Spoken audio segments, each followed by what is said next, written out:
Welcome, everyone, to the Salty Dragon Tavern. No, for that. Pull up a chair, grab a drink, and come listen to my compatriots talk LARP stuff. So let's get this underway very quickly. Let's introduce the people I've got at the table. So I'll start on my left-hand side. So Nathan. Hi, I'm Nathan, long-time sword crafter for some stupid reason, warband leader of Houston Marbleso. Hi, I'm Madeline, a longtime LARPer. I'm also the warband leader of the Hounds, and I also run a blog called Sun and Swords. And I work for Arm Street. Hi, I'm Kieran. Ryan Gosling. Yeah. Ryan Gosling. I was sitting here with bated breath, and you didn't deliver. My what was it? First What's your roles, birthday? Started as a 12th of November. I started as a child actor in the Mickey Mouse Club or something. He's a Disney actor. Yeah, he was a Disney kid. He was House of Mouse. I didn't even know Yeah, that. We literally just read that off his Wikipedia. I wasn't listening. You don't. You're married to Ryan Gosling, and you don't even listen to him. Anyway, no, I'm actually Kieran, the other warband leader of the Hounds, and I've been at Swordcraft for way too long.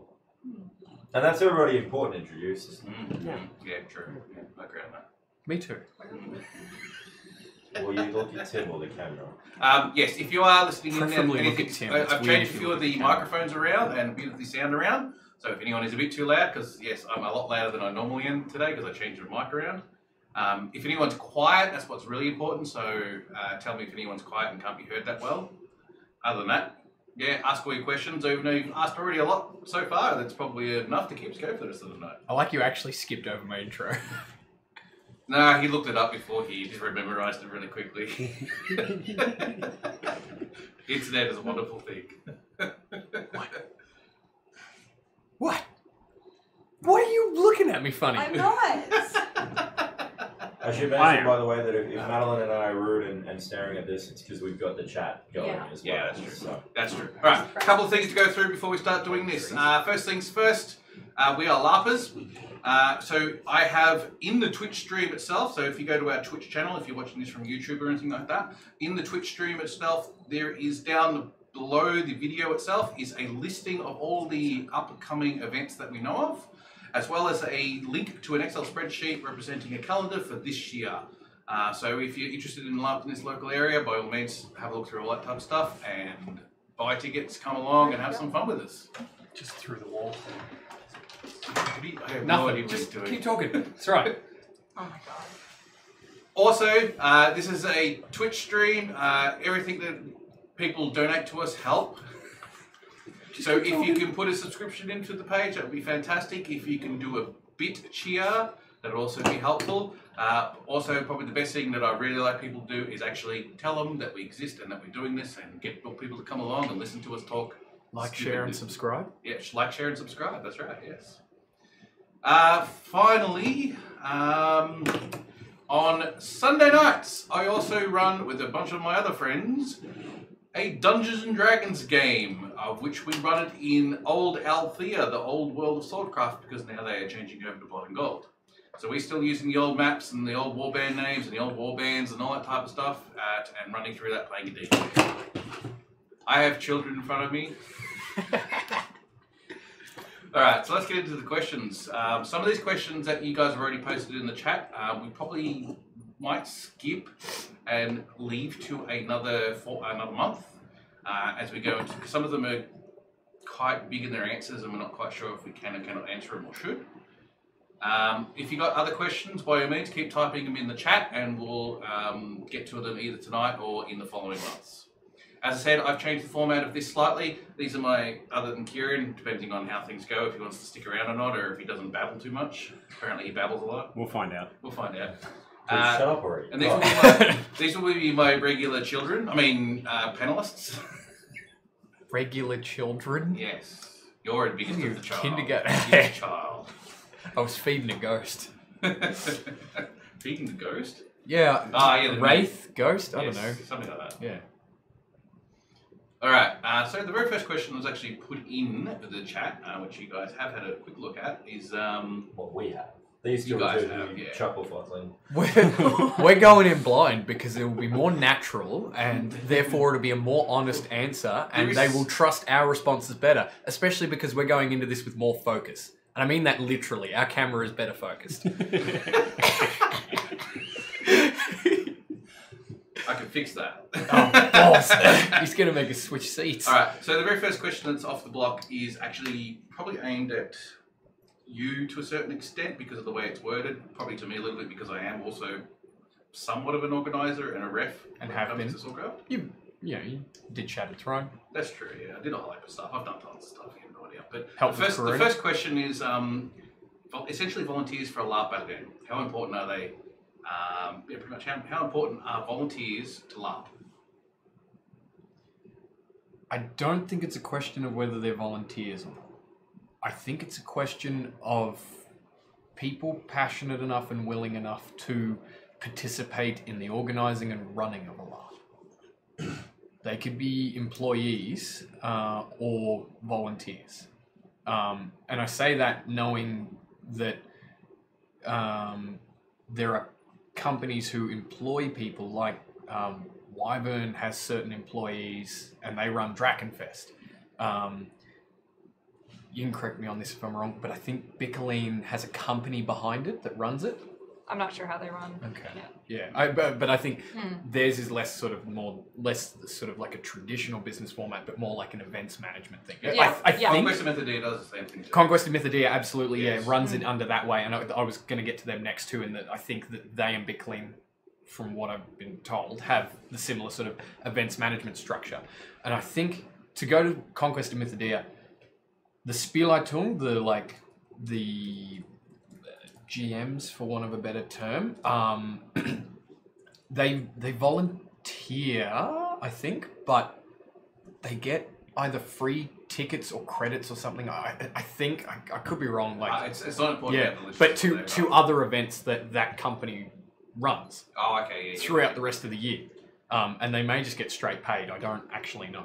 Yeah. So if I go to the actual wording in the question, which is just how important are volunteers? That's what I was going to come to. Is like they make these great events, whether they are volunteers or paid. Yeah, it's more about your attitude going into supporting the event. And I would say also that just outright they're crucial because if you don't have the people to run an event, and that's not a LARP or a battle game event, that's an event, whether it be a music festival, anything like that, race day, you need these volunteers or these employees.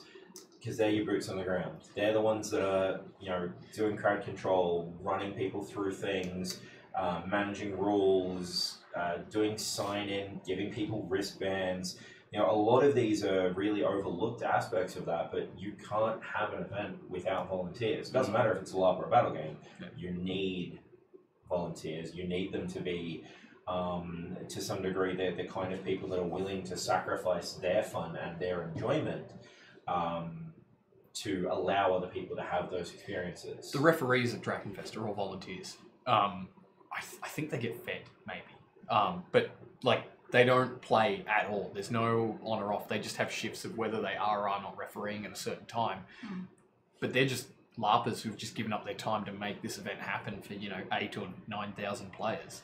And I think something that's fascinating about it for me as well is if you think about the comparison between, a volunteer at, let's say, a music festival versus a volunteer at a LARP. You volunteer at a music festival, you still get to sit there and watch all the bands and listen to the live music that's going to be awesome. But these players, they're not going to get to interact with the world and with the players on the same level. So it's probably an even bigger sacrifice for them to actually step up. I spoke to someone that signed me in the first time I went to Drakenfest about this in 2016. I said, do you get paid or anything like this? He goes, no, I'm volunteer. And I said, so what is it? And he goes, well, I'm a LARPer and I love LARP and it means I get to come here and help people enjoy their game, which is pretty standard. He goes, but I actually get to watch as well. So I think for the people who are willing to do that, in a lot of cases, it is similar to your music festival volunteer who likes to watch the cool shit happen. Yeah, you do get a chance to actually watch it, especially if you use Soulcraft as an example, especially on the very final battle. I've just, most of the time, especially in the last few ones, I've just decided just to rock up to the final battle and be a ref or something like that, or even just watch and see what's going on, depending on what my mood was like. but I haven't played for a couple of quests now in that final battles or any of the battles in that particular area, so I get to see it from the outside. A mass battle is still cool to watch. It is really cool to watch, especially like I have a lot of knowledge about what's going on, so I can follow the warbands and stuff, and I can see how particular warbands work in the way that they always work, and it's really good to see them work when they're in a massive 600-700 player battle type thing, when they're normally only restricted to about 150-200 on a Friday night. So yeah, it's actually cool. It is one of the more cooler aspects of a volunteer to help things run, to see that sort of thing unfold. But even then, me as running the underworld, I see all these people have these cool little things that happen, you know, and they come back with stories for me. You know, and I was like, yeah, that's cool, you know. It's one of those little key things that you sort of get out of that particular aspect of being a volunteer. Sorry, I just wanted to go on a slight tangent and say thank you for the compliment. Tyranid, as for that, your 2 questions. The first one, lictors are the best type of Tyranid. And as for the other thing... Wrong. I'm not Wrong. sure. It's Hormagaunts. I'm not sure about the other thing. With poison sacks. Like, you've met it. You understand them. Yeah, I don't think that's an appropriate question. Hang on, Yeah, what is we'll it? Wait, answer can I that see later. it? Yeah. Can I see it? No, it's not appropriate. No, you want to deal with things as they come up. Yeah, and Yeah. that just came up. So, show me the thing. So, What's do the we next have any other question? parts to the... Do I have to come over there? I'm coming over there. What are you talking about? Show me the thing. What's he talking about? Some question. For the second question. I was promised I was promised I Ryan might have Gosling. been a He's little right too there. obvious. Hang on. I want a refund. Where's this thing? I don't know. I don't know Hang what on, question, wait, I don't go know what back, question go he's referring to. Package can't Nathan, see this. if Package can't see this, can we have a conversation where he only hears your half? Can we make him paranoid in a funny way? I didn't understand that. Okay, sit back Now I down. am paranoid. It worked. It worked, yeah. Mission accomplished. Can we just change this to the Stars and Stripes now? Anyway. Anyway, Now, alright, do you guys let's, have any opinions on how crucial volunteers are to... Yeah, well, I mean, part of becoming a warband leader, I mean, I know it's not a volunteer role at Swordcraft, but a large portion of it is being a bit of a volunteer. And I just think back to, you know, why did we start a warband? Why did we do that? And it's the same reason people volunteer, because this is a seriously awesome hobby. We love this. I mean, it's easy to forget that this is our hobby. This is what we do for fun, especially when some of us put so much work into it. But, you know, we want to share that with other people. We want to give other people really good experiences as well. So volunteers are absolutely vital when it comes to spreading the hobby and getting it out there to new people who haven't experienced it before. Because I think everyone can think back to one experience that really grabbed them and really made them say, yeah, this is the hobby for me. And so creating those experiences without volunteers, without people, passionate people putting in time, we can't do that. We can't grow, really. I think the best thing you can do at your festival events is offer them a seat or a drink or something at some point. They they do a lot of work, and if they're just going to take 5 in your camp or something, invite them. Yeah. Get a Yes, glass of that's water. that's a very good point. Mm. That's something I think saying it as advice, but you see people do it automatically anyway. And I say that saying, like, I've seen them do it in Germany too. And I imagine you've seen them do it at, like, you know, Pensic and stuff. Mm. You know, like, I think it's just the done thing. It Because is. they've given you so much, the least you can do is offer them a drink or a seat in the shade or something. All right, so I'm going to skip the next question because the next question kind of is aimed at you more than anything else than anyone else on my desk. This is the second time you've said that now. Yeah, this one definitely is because it's in relation to how to deal with complaints and regarding a specific type of thing that happens on a battle game. Why is that just aimed at me? Well, Is it I'm- say my it's name? targeted as an organizer level question. Oh, Yes, okay. that's- Okay. Sorry, that's Yeah, a better yeah. way of putting it. Cool. The question after is actually not too bad at all. Do LARP battle game organisers place much value in visually impressive sets, or are ropes, cones, animation nation more important? For me, the simple one for that one is that it's logistics that actually kicks in. It's got none of the above. It'd be fantastic if we could have these impressive sets and things that actually look like walls and things that actually look like water, but when you've got all these volunteers who are doing this week in, week out, it's actually a very big drain.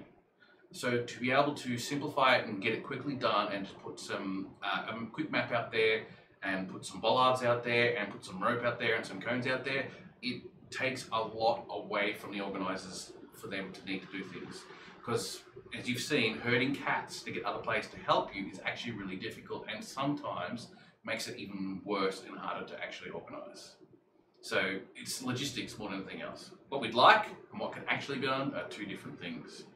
Well, if I could say something on that, I think back to all of the visually stunning games I've been to, and the ones that stand out are probably Medieval Chaos on Vancouver Island and Bickeline. And I kind of think, what do they have that we don't have? And I mean, the answer is pretty obvious, really, is they have a permanent venue. They have somewhere where they can build permanent structures. And for example, with a game like Swordcraft or a game like Exodus, where you're going somewhere that is used for other purposes that you go to for a certain time each week, you can't have permanent structures. You're lucky if you're able to even store things on site. So you're absolutely right. It does come down to logistics, and I think those games that are visually impressive and aesthetically pleasing, they have much different resources than we do for weekly battle games. I'd throw in as well that it can come down to how much the players are willing to contribute, because as Tim pointed out, it can be a matter of herding cats to get players to even do something as simple as help set up a bollard wall. The flip side of that, I would say, though, is that if players want a more visually impressive game, there are always ways that they can contribute to that. They could bring their own set pieces and talk to the organizers of their game and say, like, I've got this many section of wall paneling. Is there a way we can set it up? I've got a few mantlets or bollards that are being painted to look like stone pillars, or I'll take your ropes and make up a blanket that's got stone patterning on it to put over them. So I think that from an organizational perspective, there's definitely a lot of ways that they can make a game more visually impressive than just orange bollards with a rope between them. But at the same time, it comes down to what players are willing to do to assist with that as well. We're the ones consuming the media, but we also put a lot of effort into our costuming and our kit. Why should they then have another cost is going to be my counterpoint to that. You're already paying for your ticket and your kit and your costume. You should then see that the capital that goes into the game be concentrated in better resourcing the actual field experience. It is something you could do at an organizational level. One thing that you do need to consider there too is if it's turf, and Tim ran into this with Shattered Throne, where, do you remember the game?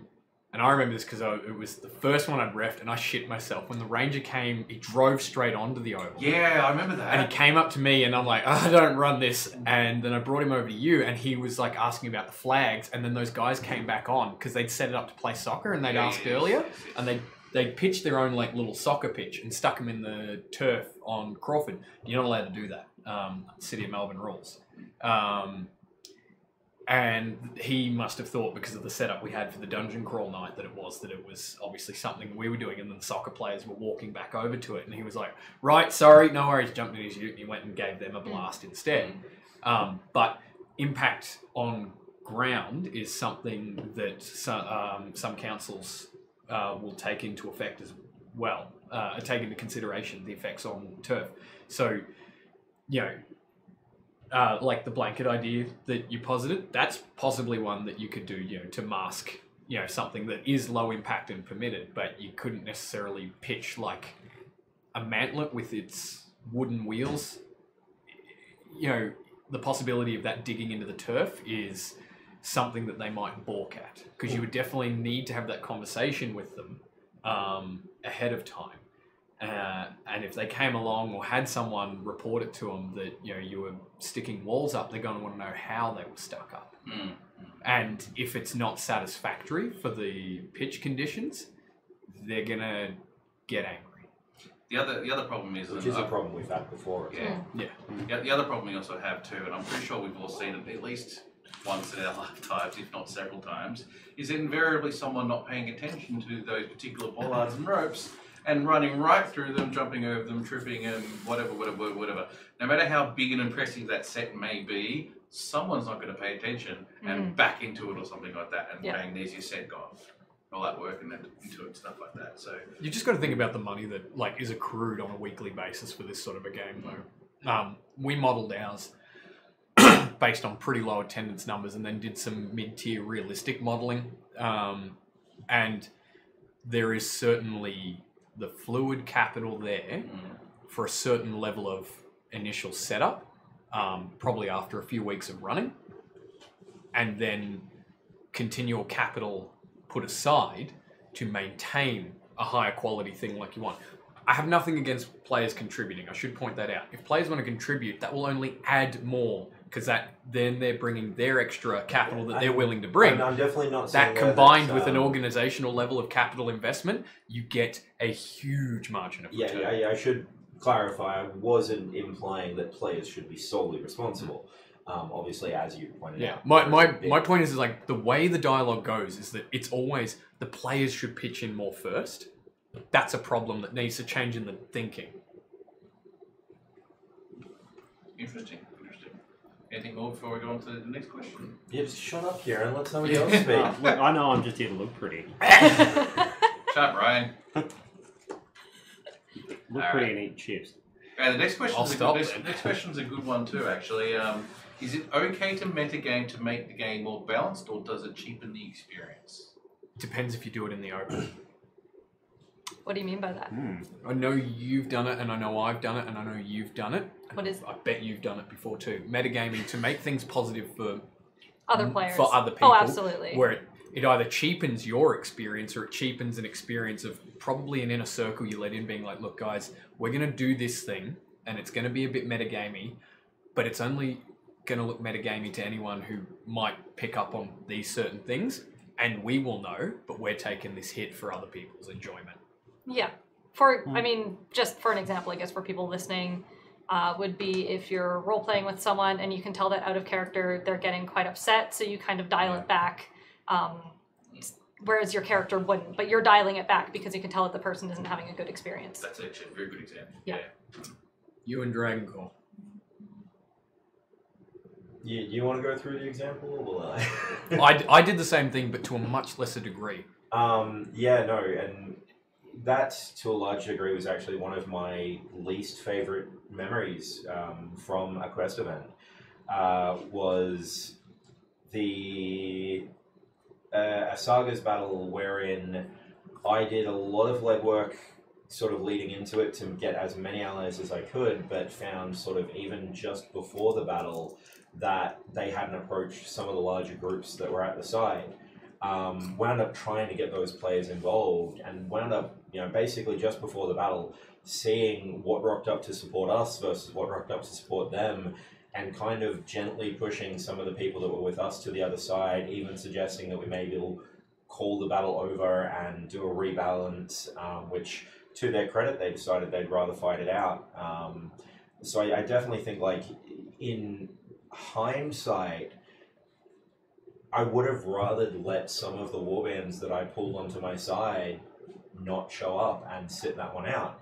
I know, for example, one of the largest groups there, which brought 40, 50 players, only actually agreed to fight with us about 10 minutes before the battle for payment. And I know other examples. For example, years ago at La Depart Quest, that was a very metagame situation because we were offered to hire another camp. I was the leader of Green Faction, the Emperor at the time, and basically I recognized that if the camp that was trying to murk themselves out, that meant the game was over for 2 out of the 5 camps. Because Black Camp, who I know you're a part of, and Red Camp didn't have the strength to really interact with things once 2 of the big 3 camps aligned with each other. That was the smallest camp the Black Camp ever had. And Yeah. it was the roughest one that we had because, it wasn't just the final battle we couldn't interact with. We couldn't interact with anything Yeah. unless the other camps chose to. And that includes Red too, because even Red had some more clout than we did. Red did have more players than you, absolutely. And I know that, like, making the decisions I made throughout that week, it did come down to a stage where I dropped character, and I think you would have been at that meeting and spoke to all of the warband leaders of Red and Black and basically said, like, look, Gold Camp, who's the camp that was trying to mercenary themselves out, have gone to blue. I'm not going to fuck around with you guys. We probably don't have the strength to win this, but I'm not going to outbid blue. I'm not going to hire them. If you guys want to fight, we will fight next to you, win or lose, come what may. Let's just try and have a good final battle. And I think it is always crucial to metagame for the betterment, especially as leadership for metagame for the betterment of the lower ranked players, because they don't have control. Mm-hmm. You know, the other members of Black Camp didn't have any control over how big Black Camp was, you know, which warbands joined it, anything like that. So I will outright say that yes, I completely think it is always a good idea to metagame for balance and fairness and, most importantly, fun's sake. You're talking about a positive metagaming there. Isn't that what they asked? Kind of, yeah. They didn't specifically state whether it's For someone else's good or benefit. bad. Isn't that what they asked? Yeah, Well, I he guess so, said yeah. to make the game more balanced. Now, there can be situations like, obviously, even in those situations, you always want to try and be the stronger force. You always want to try and win to a degree. The problem is when you try and make it a lock. When you try and make sure, you know, I've got 70% of the players on this event are fighting with me.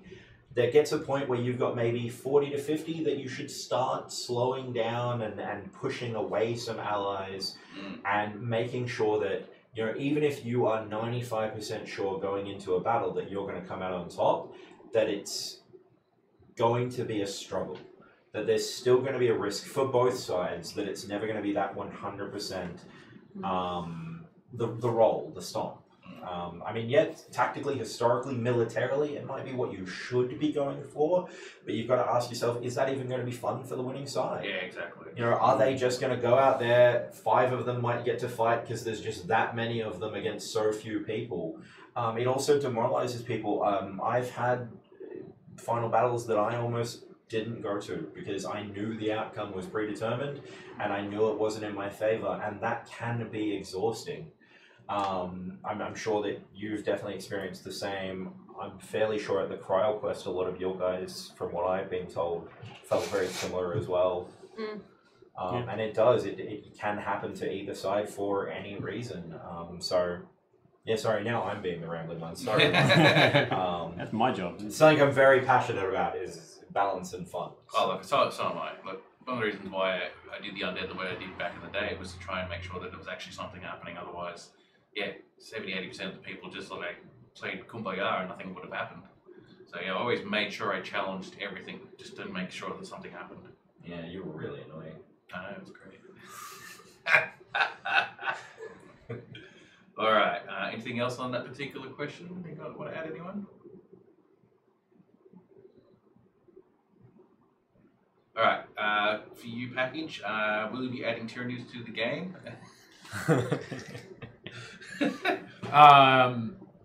Hadn't considered it. They can certainly make a warband submission.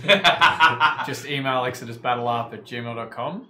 Give us your pitch, and if we think it's good, we'll send you the form for registration. Are siege weapons OP or just part of the game where you have to adapt? Depends on your rules. There's probably another question that we can tie in with that one. That Yeah. would be the insta-kill siege weapons. Yes, the insta-kill siege weapons. And that's what I was going to get to. At Drakenfest, they're not explicitly insta-kill. No, they're not. They're not. But a lot of people play them as like they got super made because it's a cannonball or a ballista bolt or something like that, or that they just died. Yeah, and they'll just fall. So in the rules, it's like you only take a few hit points. I think it's either 3 or 5, something like that. You know, so it's a big wallop. Yeah. But for most players, you won't die, even if you're not wearing armor. You won't die. But most people go, I'm out of the fight. My rib cage is behind my spine. You know, like because they just got smacked with a boulder. It comes down to rules. It does come down to rules, yeah. I think a lot of people like... That question has a specific context. It does have a specific context. The sieges that we've had in Swordcraft haven't been ideal because I think the rule sets were put together without thought, mainly because no one had an idea what was going to happen. I'm happy to say that, but it's because they were trying to replicate a system that existed for a completely different environment, and this environment it didn't suit. But no one was ever going to know that prior to it happening until it happened. So while we could say that all these things are wrong with it, no one was ever going to say, no, let's do it this way, let's do it that way. I didn't say there was anything wrong with it. It's like, I think it depends on the individual in what context. There are definitely people at Drakenfest feel that like, oh man, taking 5 hit points all in one go, that's quite a lot. They'd be fucking shocked if they came out here and got walloped with a cannon. It's like, you're dead now. Yeah. And it's not just a roleplay thing. Yeah. Yeah, no, you just got turned into mist. Yeah. I mean, I'd say that comes down, and I say this as somebody that's never been to Drakenfest, but a difference in the wounded mentality. Because obviously here, at least in our larger games like Swordcraft, dead means I'm going to take a knee now and wait for somebody to come and sort of, do you mind if I just pick me up like this and we'll walk over to a healer? Whereas from what I've heard of the experiences at those events, it's more no, you're picking me up and physically dragging me. To a certain extent, there is. To an extent, yeah, that's I was not... going to say, like, your favourites, my favourite one of your When stories. when I say that in my orc story that I got taken to the orc camp, I walked with them. And there was and no... you just ruined the whole story. I know, I've just ruined the whole story. I never said that part because it does ruin the immersion. The parts where I basically did become the dead body is when they sacrificed me, and then I became a dead body, they had to physically drag me away. But that was only a small, short distance into a dead part, not a half the field type environment. It's a big field. It's a big field. And I'm a big boy too, so I wasn't going to expect anyone to start taking me across. So, Hey, I've carried you across a field. have you? Yeah, long. That was a while ago. That was a while ago. Yeah. I was still working the Avatar, and I can't remember what it was, but it came up being like, you and someone else were like having this pissing contest about who was heavier. Yeah. I- Oh, that's right, now I remember. And you were like, oh, I'm whatever I am, and I'm like, I could lift that, and you're like, no, you couldn't. I'm like, I could lift you up and carry you into battle, and I did. But yeah, realistically, for that particular question, it is right. There's the rule system that dictates whether it is or not. Huh. I think in current Swordcraft... What are siege rules like a Bickling?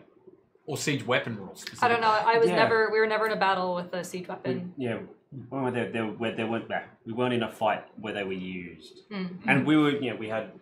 I think we had just the one fight that we were both Yeah, in. we only. We only really got time for one proper biff, and that was up in their like wooden fort. They've got like a proper fort with towers you can climb up into. It's really cool. But yeah, sadly, no siege weapons. So I got no idea. I know they exist there. Oh, we saw a few. They look Yeah, much better than they do around here. big like Hellblaster volley gun thing that one of the groups up there Is that has. it's like the triangle Hellblaster volume? Yeah. There's 3 I've seen barrels a there, photo 3 of barrels there, 3 barrels there. Yeah. To help, I've got an example that helps answer accentuate your answer to the question, which is the depending on the rule system, and also to a certain extent the way the players also play it as well. So Culture. the approach, yeah. So when I was in a particular siege, we were being sieged in the gold camp ourselves, and I was just sitting there with my buckler. I've told this story a few times. I was there with my buckler. I was not at the front of the line, so I had no idea what was going on because there was just so many people and I couldn't even see past them. Out of the blue, a cannonball comes at me. Yeah, fair to Yeah, say. and I've reacted straight away. My buckler has just blocked it. And as soon as that happened, my brain just kicked in and goes, yeah, this is LARP. It's a plastic foam ball, and it's a plastic foam sort of buckler. But if it was reality, that was a proper cannonball, and I tried to block that reactively with my buckler, nah, ain't gonna happen. So because I knew I blocked it roughly at my shoulder height, I sort of just went, it caught me shoulder, like hand smashed into my shoulder, shoulders got taken most of the brunt of the thing. The hospital was right next to me. So I was like, I can have this. I've actually not done the hospital thing before. The hospitals are one of the best things I know. about Drakenfest. So I was able to go, well, shit, let's do this. So as I said, part of that story is that the girl who was looking after me doing the surgery on my arm that was completely broken, she got like a bit of cloth and she was like pulling out bits of plastic to represent the broken bits of bone out of the wound. And I was so impressed by it. That's Epic part of the- Empires put a photo up of something similar in a similar situation I've seen that. earlier today. Yeah, and they've got like for a second I had to pause. Like Yes. yeah, and I was like, what the fuck? So I was still technically there for the battle and I didn't die, but I had my arm in a splint. So I couldn't realistically fight with it, but like it was still part of the battle. But I was like, I didn't care. It was like this really great experience and it actually made being hit by a cannon part of my experience. Where I think again it comes down to logistics. We don't have that in our current labs here in the bigger ones. But that's more a cultural thing. It is Like I was saying, cultural like too. you know, like there are definitely players who would get wiped out at Drakenfest by a single siege weapon shot, if whether it was 3 or 5 hit points. But yeah, you've got to be willing to want to play it that way. Because I should also say too, I've seen players who just go okay, and then they do the count at Drakenfest. You get both. It's I'm just more impressed by those that go, I've lost my pinky and now I'm out the fight. You know? And I think that's definitely something that's a major difference, and probably one of the benefits of not having them being an insta-gib weapon. Because I know in obviously Swordcraft, they're not just insta-kill, they're insta-gib. You can't be healed, do not pass go, do not collect $2 million. See, you can still be healed even if you kill at DF. That's what I'm saying, yeah. So, you know, for Fuzzy Pigman, for example, just saying one of my better heals I've received was when a large man physically fireman carried me to the safety of a camp. Here, you know, we're not going to get that kind of thing happening if you hit by a cannon, because that's too bad, so sad. Scoop up the Will goo go- and take it to a mage. I mean, just as an example, 4 quests ago, that final battle that lasted like 2.5 hours. After that really long stalemate, some people, our friend Peter finally got into the battle, and he was basically instantly killed by a cannonball. And we ended up dragging his body out. Creature. Was it an epic creature? Yeah. Okay, well, he got insta-killed by something very, very quickly. And so, you know, we kind of formed around him and we said a prayer and we did a whole kind of goodbye. Because, you know, it was the end of quest. We just, you know, been role-playing the whole week. And here he was, permanently dead after, what, like 10 seconds of being in the shield hall? Yeah, no, like, he got up straight into the fight and just got hit square in the back by, you know, a big two-handed weapon Well, that's his by an own epic fault. creature. Yeah, he was pretty dumb. He shouldn't have done it. But I'm just saying that just because... I mean, there is kind of this perception that here at Swordcraft, we don't role-play anything, we just treat it like a battle game. Doesn't mean that people continue having to do that. There are other options. And yeah, you're right, it's cultural. It is cultural. And I mean, just to follow on to that, what Bazaman's just commented about, one of the potential reasons that dying means taking a kneel and waiting for a heal is because good death roleplay is always broken with people asking out of character to see if they're okay. Which I'm sure we've all, Oh, boy. whether we're watching or on the stream Yeah, right now, have I've- seen yeah. that happen before. I've Or made had it people happen. worried about me when I've roleplayed my deaths too well. Yeah. They're like, are you okay? I'm roleplaying. Well, I mean, as people that are watching the stream can tell in the difference in size between this and this, I've had people physically recoil when I've tried to portray anger or anything like that because I am a large individual and I can shout quite loud. So having people shit themselves like that has been kind of, I guess, intimidating to me in a way because I don't want to make people feel that way, and it does put you off wanting to do those kind of things and portray those kind of things. So. All right, I'm going to jump us into the next question because I also like this next question too, which is do you think that a focus on high levels of immersive gear and camps can make it even harder for newer players and or bands from getting into the game? If so, should there be a point where we should stop focusing on it as much? no. Warband camps? Oh, there's 2 questions there, I guess. Yes, There's the yeah. individual, and then there's the warband camp. Yes with a butt. Yes, with a butt. Yes with a butt. Yeah, I'm yes with a butt. Yeah. Somebody else want to start this off? I've been rambling a lot. Ryan, you said yes. You said no. I said no very quickly. The way I see something like an immersive camp, it's something that I've always very strongly believed in is domestic roleplay at a longer event. You sort of have to have an environment where you can be your character during downtime.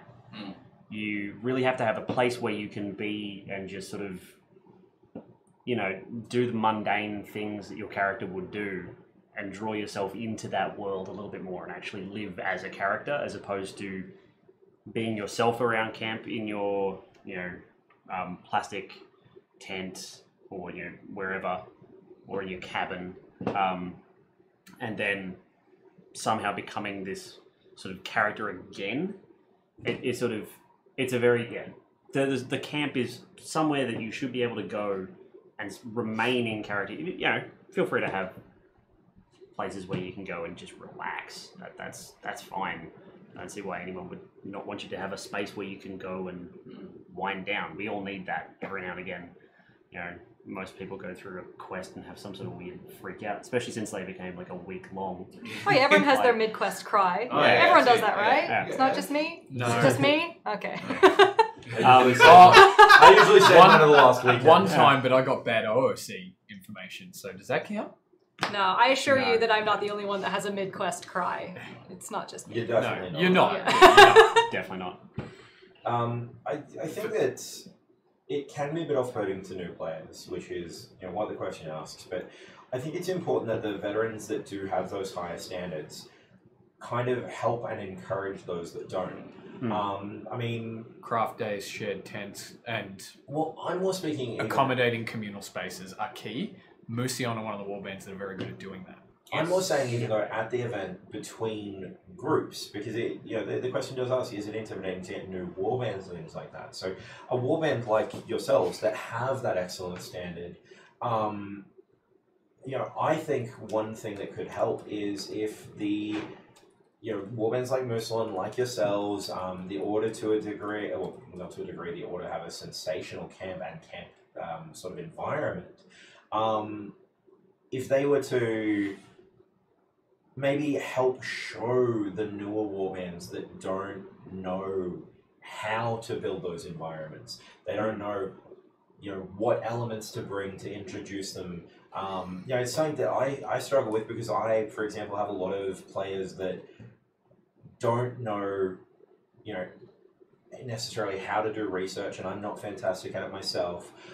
They don't know what kind of things their character would be doing in their downtime, but they also know that they can go off and they'll do a lot of that kind of thing in town. So I've got, for example, Rory, who runs the library. Yeah. One of my guys, Josh, his last quest, he only took part in I think one battle because he found that he loved the Mages Guild, and he spent the entire quest in the Mages Guild writing spells out and trying to decipher ancient texts and doing those kind of things out of the camp. But I definitely do agree that it can be crucial to have that in-camp location as well. It's just important that it doesn't become an elitist thing. Definitely not. I know when we started Chester Week, one of our sort of whole philosophies behind it was as a skill sharing thing, taken sort of from the SCA, more so in the US and Australia just because it's larger over there. But taking that sort of community of like sharing skills and Community building practice is the term. Yeah, It's a there we go. management thing. Exactly. No. Taking that and trying to sort of bring that to Swordcraft because it hadn't really existed there at all, and we wanted to sort of take that idea and within our own sort of small little group try and build that and show people that it can be done, and then sort of build on things from there. Something that people don't actually really know, because we've been called elitist before, there have been words thrown around, but about half of the player base in Chesterwick and the Hounds are new players who, after their first night at Swordcraft, they saw us on the field and they said, how do I look like that? What do I do? And a lot of them, when they joined, they didn't know how to sew. They didn't know how to do anything. Yeah. And we've always, as Kieran said, we've been about sharing those resources. As you now know, because I've shared all of our Chesterwick resources with you guys on the Bretonian page, we're pretty big on kind of elevating the rest of the community. It was always kind of a lead by example kind of thing, which is why I do, when people call us elitist, I do get a little bit upset about it, because really we're just trying to elevate everyone around us. And I think that's been successful. So to add an additional question, would you say though that because you have such a high standard, do you think that other people, obviously as you've said, a lot of the new players that'll see it, they'll come up to you and they'll say, how do we look like that? Can we join? How do we get involved? But I think you'll find that there's also a subset of players that would be too intimidated to actually approach you and have those conversations. And I guess one question would be, would you have any suggestions for, as a community, how can we, or those that have those skills, reach out to those players and help engage them and help them maybe start building towards help them. That's a good comment. Comment. Bazaman 911, when that one guy in an EA Gambo calls you elitist. Well, that's happened. Oh. That's happened. I'll pay that. But Yeah, I'll pay to that too. answer, do you have anything else to Yeah, add so, to that? so just how do we, or how should people reach out and engage with those that don't have the experience, the knowledge, the expertise to help them get up to that grade? Okay, well, the first thing is kind of dismantling that culture of competition. There is Yes. very much a huge Yes. us versus them mentality, and that's one of the reasons why I did share all of our resources on the Bretonian page when you mentioned to me, like, oh, we don't really know exactly what kind of dresses people should be wearing in the 14th century, and I said, wait a second, I know that. Why have I not told you that yet? And I kind of realized, I mean, we weren't purposefully hoarding resources. It just didn't actually occur to me that someone else could use our research. So I think that's the first thing is asking questions. For example, I had someone message me on my Instagram the other day, someone from another Warband at Swordcraft saying, hey, how did you make your shield? What wood did you use? What padding did you use? And I never thought, before she asked, I never thought, oh, I really should take photos of my shield and put up step-by-step how I made it. Just because when you're making things, you're so involved in your own process that it doesn't always occur to you that other people will actually find that, and maybe some of it's kind of imposter syndrome. You're thinking, oh, is this even that good? Yeah. So there is a ton of that. So, I mean, a part of it is some of us just need to be a little bit more open in that we have resources to share. But I think we do need to break down those barriers in the community. People need to speak to each other. I think that's why some ideas of kind of community barbecues, those kind of things have been floated as well, so that people can actually get together Chat and and shit. yeah, because when you see people on the battlefield, they're intimidating, right? And we meet every Friday night. Everyone kind of talks amongst themselves for a little bit, then they get on the field, they hit each other, and they go home, and there's not really that space to kind of decompress and say, like, hey, you look awesome, how'd you get that, like, where's that from, did you make that? And generally, a lot of them, when they do decompress at the end of those things, they go off into their own little war bands, into their own restaurants. Exactly, and so on it's and so very forth. click oriented. Yeah, it's very click oriented. And I'd love to see us break down those barriers somehow, because there are some really awesome people out there in the community. And I mean, I say that as a person who was in the same warband for 3 years and was super insular because we were told, oh, don't talk to Free Company, they're really lame. And I mean, I married a guy from the Free Company. So, you know, it's hard when you're in these groups where everyone's so opinionated, and yeah, especially as a new player, you don't know who to trust. You don't know. I think us as people who are reasonably high in the community and stuff like that, and amongst others as well, that we do have to try and basically just emphasize that ask first before you make that judgment. Mm-hmm. You know, someone might even be having a bad day too, especially if you're asking in the middle of a quest and having a big quest cry. That's And not you just decide me. to come up, oh, you crying, can you tell me how you put your gamson together? Yeah. That's probably not a good thing. So, you know, especially like a long event like that, or after a night of everyone biffing each other and it's 30-odd degree days, they're not going to be on their A game for personality-wise because they're just tired and sore. Some people are, some people aren't. Don't take to heart. Don't judge people by what other people say. It's really important. You know, talk to them yourself and talk to them a few times. Don't judge them the very first reaction that you've encountered with them. Talk to them a few times, and if they're still a dick after that, by all means, don't talk to them ever again. Yeah, But just wait to make your own judgments. Exactly right. Make your own judgments. Don't judge them by other people. Different personalities clash in different ways. With the resource sharing thing, one thing that will help, and I say this not as someone who does it themselves, but that I see my best friend do it matters, and I'd be willing to bet you do it because you're sort of, you know, pedant that would, is that keep all your information really organized. Like, so that way you can just go straight to it when they ask the specific question and you just, it's right there.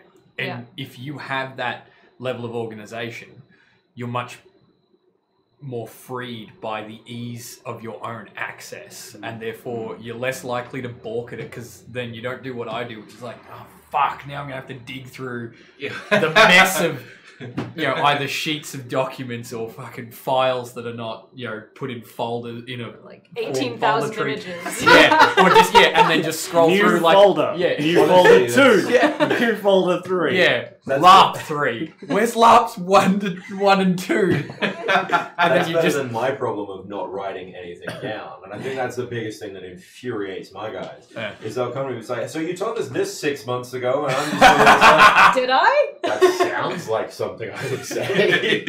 I suppose it's canon now. Sure, let's go with that. I said that. Was it a good idea? No? Maybe it wasn't. Maybe I never said that. So the moral of the story is, if you're nice to other people, you take their resources for your own advantage. Yes, just exploit everybody until you're the best. Yes. Yeah, I've started taking your name off all those documents and just signing mine at the bottom of them all. It's great. Good plan. Someone who works in a corporate environment, that's a dick move. And it happens a lot. The big back gap between the questions. Where we are. I don't even know when that got there. That was immersion we were talking about. Something about lag. What's your favourite type of Tyranid, which was answered at the start? This is an interesting question. Probably the Pretty sure second part Madeline of didn't it. answer that one though. Sorry? What's your favourite type of Tyranid? What is that? Aha. A fake nerd. God, you guys got me! You got me! God, I had the whole geek girl thing going so well. Yeah, I've been outed. Yeah, I guess. Well, nice. Yeah. Where's your wallet? The I'm gonna correct take call that there card back. is a fake geek girl. Yes. Huh? What? Sorry, I missed that. It's All I all heard was about the fake gender package. Huh? What? Fake gender. Fake gender? Yes, actually a man. Yeah. So Hang on. Wait, back up. No one told me. For me and him. Where are we at? I was trying to say that she's I'm not just a fake geek. nerd, Yeah. fake gamer girl. Yeah. Oh. You pretend to play games too? Yeah, I definitely pretended to play World of Warcraft for 8 years. Even though I haven't played World of Warcraft. Actually, I think I'm You're the fake Yeah, geek I'm about to be girl. outed as There the you fake go. gamer girl, fake geek girl. Alright, Yikes. there's two questions here which is aimed at you because it does Oh, specifically state. wait, all my Instagram photos are actually just like set pieces that I painted and I take them in my lounge room. I never actually You don't went to actually timeline. look, Yeah. It's all filters It's and all, oil for the, paint. it's all for the attention, isn't it? I'm just trying to get free stuff on Insta. So what is He's the not thing? even in a real What is it that I castle don't know right what it now. is? I'm not even It's from real. Warhammer. Okay. There's an illustrator 40K. furiously sweating Not off screen saying. right now Okay. as the voice actor's like, Okay. oh. Can we just confirm the thing that you asked me what my favorite one was? What is it? Tyranid, the alien bugs in Warhammer 40k. I was too poor to play Warhammer as a kid. I didn't get into that. That's fair. That's Me- actually fair. me- That's actually Me fair. too, and Yeah. a friend of mine or friends of mine helped me like find the best like secondhand stuff. They'd be like, "Go and get this," or they would sell it to me super Yeah, cheap. it's a really expensive hobby. My parents were just like, nah, Yeah. none of It's that. a trap. Alright, Also, Yeah. Games Workshop as a young woman is very scary. It Sorry, is. I didn't mean to open like a bucket it of. is, Dory. It's Yeah. been a very well Yeah. documented Okay. thing. Yeah. Alright, so the next question, which is aimed at you because it does specifically say Exodus, but I think I'm going to reword it slightly because it does actually to a question that all of you guys can answer. Whether it be Blood and Gold coming up or Exodus coming up. The original question is, what sort of new warband should we expect to see at Exodus? See, I know the answer to that You already question know the because I answer to that see the question, app. I you could see it. get I the don't list think of you should be- I applications. don't yeah. think Just you should be leak saying all the what they are. information.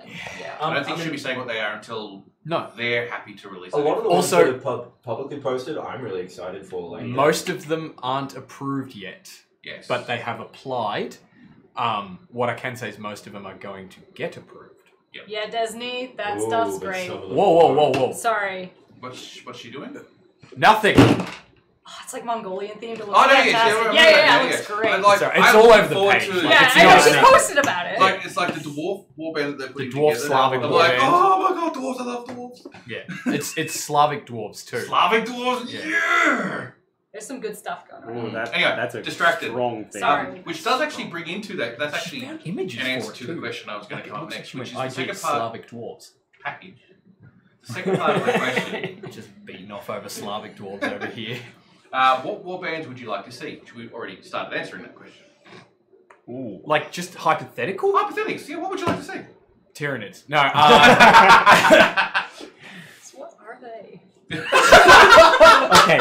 Okay. There No, might it's okay, I even don't be need to know. one in the Let's room. just leave it as one of those You- mysteries. No, It's you know fine. the movie Alien. Yes. Imagine Right. that as a. Imagine the Aldi brand of those things. Okay. And then there's lots Matt of Ward is gonna kick you. All right. Don't tell Matt Ward. Also, Oh. this tweet Oh, at they're Matt freaky Ward. looking. Tyranids Someone are has just brand got- aliens. Someone's just got a use today of your packaging his These amazing ones. hair. Yes. Yeah, they're It's spooky. this hair? Because I was looking at it before we Okay, went to the cool. stream, and How I was do you like, even make a costume "Ooh, of that? that's the can't. fucking Johnny Yeah. Unitas A haircut lot of right fake there." legs. Yeah, that would be. Or you get an alien. Are you looking at xenomorph Nids? costume. Yeah, it's just like, how do you even make Are you a looking at the costume new of that? ones? I don't know. I just Let me- looked up. let me show you Look up- some freaky look up ones. Nid LARP, LARP Nid, because there is a costume that's been made. Oh wow, that's some commitment. There is one. Is It's it? fantastically Damn, I bad. wish I had no- No, it's actually really good. I wish I hadn't opened my mouth about a Nid No, warband now. an actual Tyranid costume actually exists out there, and it was brought to a LARP. Because there is a 40k LARP in the US. Yes. I want to try it so bad. Anyway, what was the question? Yeah, what kind of warbands do we want to see? What would you like to say? I'd like to see warbands with less of a focus on like on-field battles. For example, with Swordcraft and Quest, obviously you'd see people on Friday nights, and then at Quest they'd be the exact same thing. I'd like to see people actually bring LARP characters in. And I mean, I say this knowing that a ton of warbands are already doing that, and it's actually really great to see it's already kind of a shift in dynamic, which is great. But more focus on what Kieran was talking about, on that domestic role play, on staying in character, on exploring things as your character and experiencing, and starting to get down to those emotions you get when you actually role play. Eldar's main Instead focus of just though, being yourself with an differs. accent. Well, yeah, see, we differ from that though, because like our focus was to look like an army. Because our whole thing is we're professional soldiers in a professional army, and as an absolute institution, an army is meant to break you down and remold you as a person to, a certain, set of specs, basically. And so that's kind of why, like, the kind of groupthink and that was more what was highlighted, and that's why, like, the individualism is there when we're off stage at our own things more than anything, particularly like our assemblies. But other people don't get to see that, because the other thing is, like, we've written that we're kind of insular as a people, and then people, like, get to know us out of character, and the guys like that, like, out of character, are much more characters than their characters are characters. Yeah, I know what you mean. Does I know that what you make mean. sense? Yeah. Their characters in the game But- are a lot more stringent. Yes, yeah, and that's because it's meant to represent an army, and I imagine Freako has this to a certain extent as well, but they allow a lot more liberty than what we do in that individual expression, and that's because we're going for the same sort of aesthetic, but in a much more uniform and, like, terrifyingly, Regiment. Yeah, I'm trying to think, like, a terrifyingly absolute sense, in.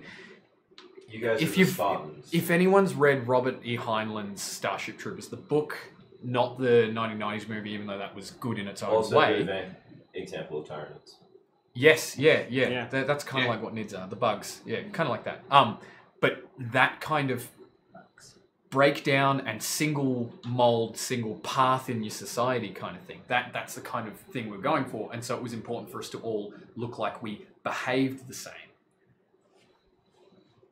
And that's why it lends itself to that militarism and not that individualism.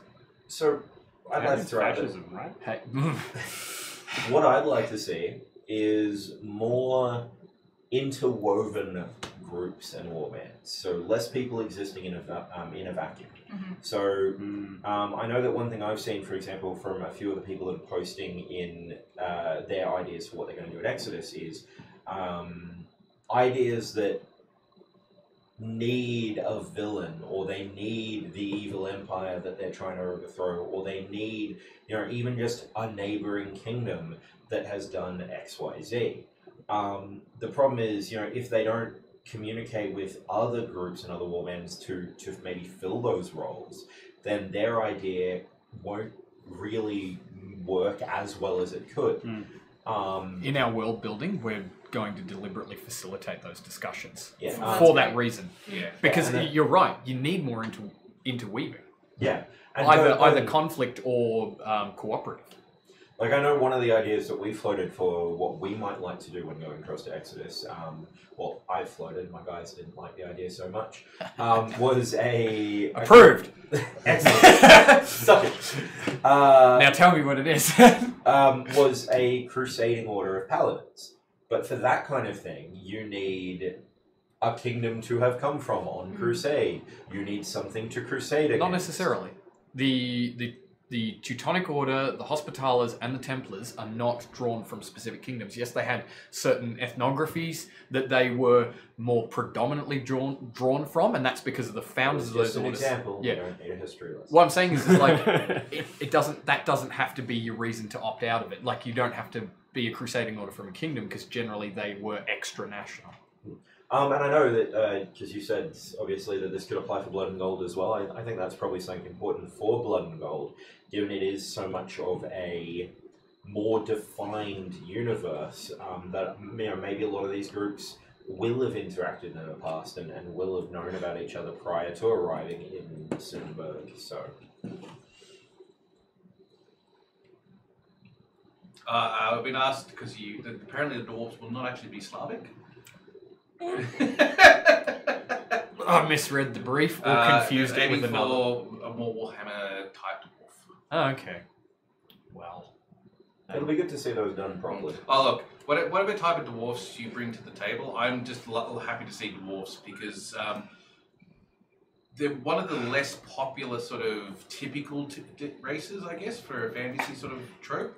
a lot of things here in Australia, although I'd say it's probably the predominance around the world, is that like people really only want to play humans, or at the most that I've seen, half elves. Yeah. And then like playing elves or dwarves because they might have to put on a different ear or a beard, they're kind of like, well, that's a bit much. Yes. Props to players who play orcs. Yes. Either full face paint or orcs. full Yeah, mask. that's a lot.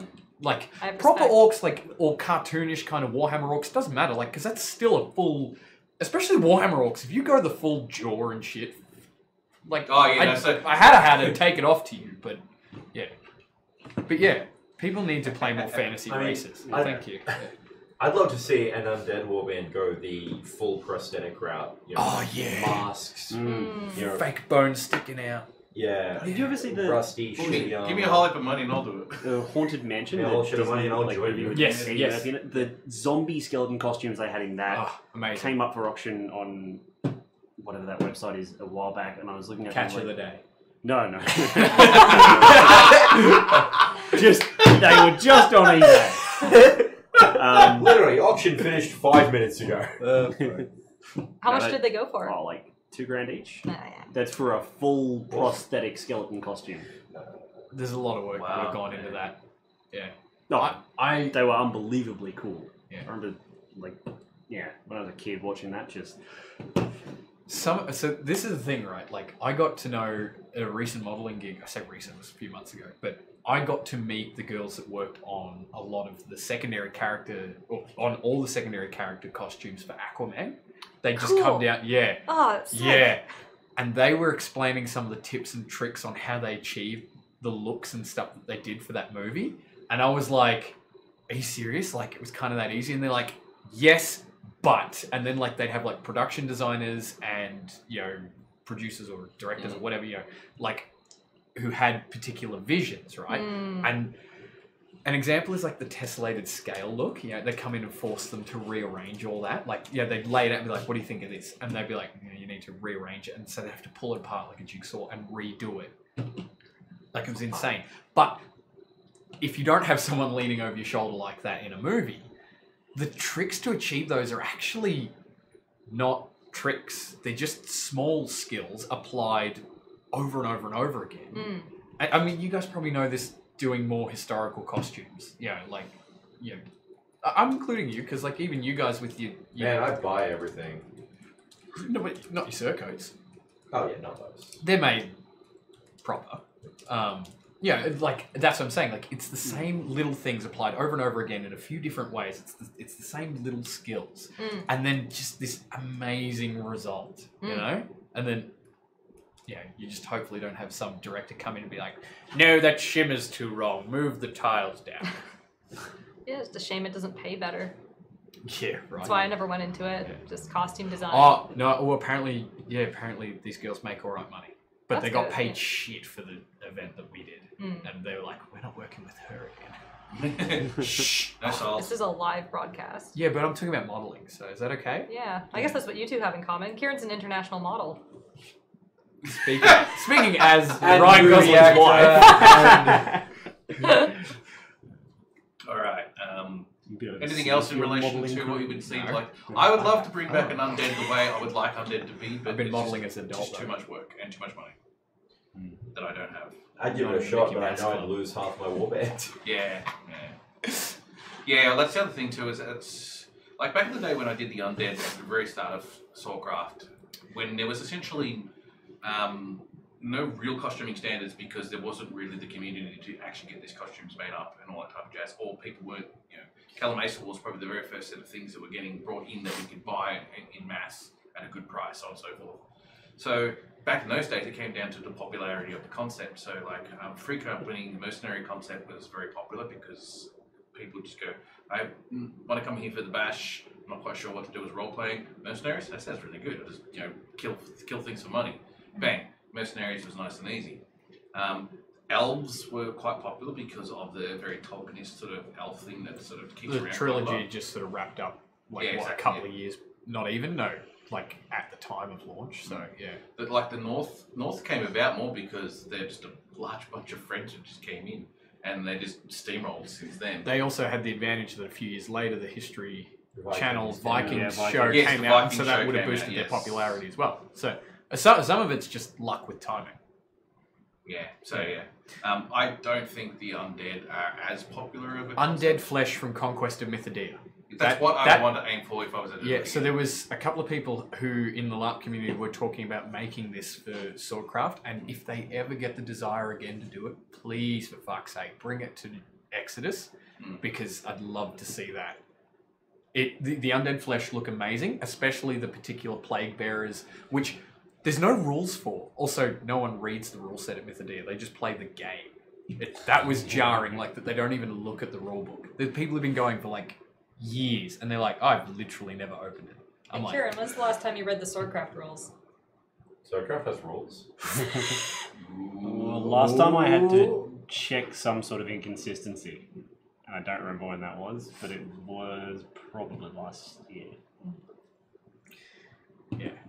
I think there's been big updates since last year. My point is, it's like Oh, the the trials. undead flesh had these things called plague bearers, and they walked around with like water squirting bottles, and they're like, and they're like, if you got squirted by the water, you'd like act like you were burnt or infected That's or something. cool. It was fucking amazing. And they actually looked terrifying because like someone like yelled out, plague something in German.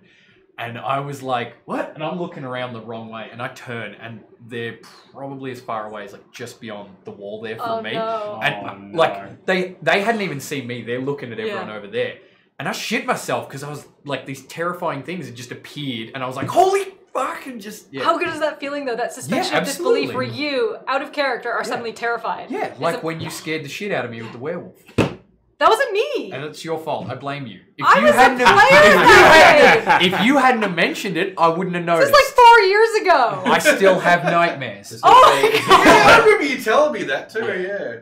Oh, I wasn't even an organizer then. I No. remember walking up behind you after that and touching you on the shoulder, and you walked around. You turned around about to punch me. Yeah, I'm sorry. It's great memories from that game. So- Well, that was like 2 years after that happened. He's still that shitting himself. Yeah. So I'm looking through the chat. I actually did love that See the next set of event. questions. I've got stuff like Nathan's shirt's amazing. I've Yeah. promised Ryan Gosling on a refund. Yeah? No? Package Me is too. radiant. Package is radiant. I'm the source of lighting for tonight's shoot. No, you're just pregnant. Oh, of course. That's why I can't pull into the table. Yeah. Cultured orc who's learned the ways of humans. Oh god. You mean Jasper?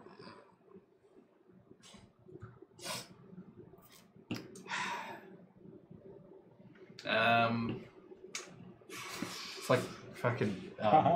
There's this question. That was I'm not like sure. Muppets.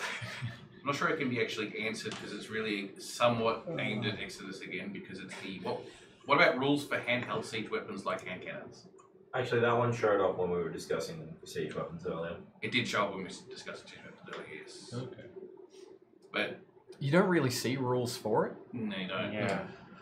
I mean, I think really the easiest way to look at those kind of things would be it's difficult to make them more powerful than your average band gun in a games and a rule system that uses them And keep because it, and keep it balanced. of balance. It's exactly the point I was going to make. Thank you for cutting me off. Asshole. Agreeing with you preemptively. Speaking of agreeing with people, Tyrant Aussie, that's because package causes cancer. Yeah. Is this going back to the radiant thing? Yes. They're saying I'm radioactive, not radiant. He's just saying you're radiation. Oh, I'm radiation. So I definitely think that there is a huge problem in that handheld siege weapons, balance-wise, are almost impossible to differentiate between other handheld firing weapons. If for no other reason than they'd be large and unwieldy and their ammunition would be impossible to differentiate between a Yeah. insta-kill stationary weapon, which would mean that they're just strictly better than those, or that they'd need to use the same ammo as a regular band weapon, at which point in time they'd be indistinguishable from those when you're struck by them, so they'd still just do the same thing. Which I don't think there's anything in the moment that would stop you making a band gun that looks like, I think it... Did they question earlier? Like a hand cannon. Hand cannon. Yeah. Well, Skaven, Skaven, Jezzail, Warlock, something like that, Jezzails, yeah. things like that, in terms of a blood and gold appropriate thing. Yeah, those I'm aren't. going to answer one of the questions that, well, not, it's not a question, someone's basically said, this makes so much sense, I haven't seen package at Starcraft in months. Someone's out of the loop. Did someone explain what happened in the comments, or? Oh, God, I was about to say it myself.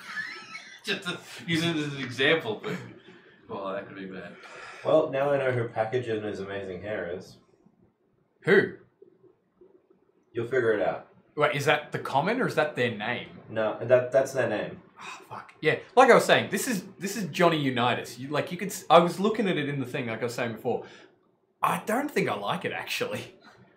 Your hair. Yeah, you could like look at that long hair. He looks like a girl. Ah, now there's Jack Package. There's a haircut you could set your watch to. Abe Simpson would approve of this, but not Madeline's, wild flowing locks.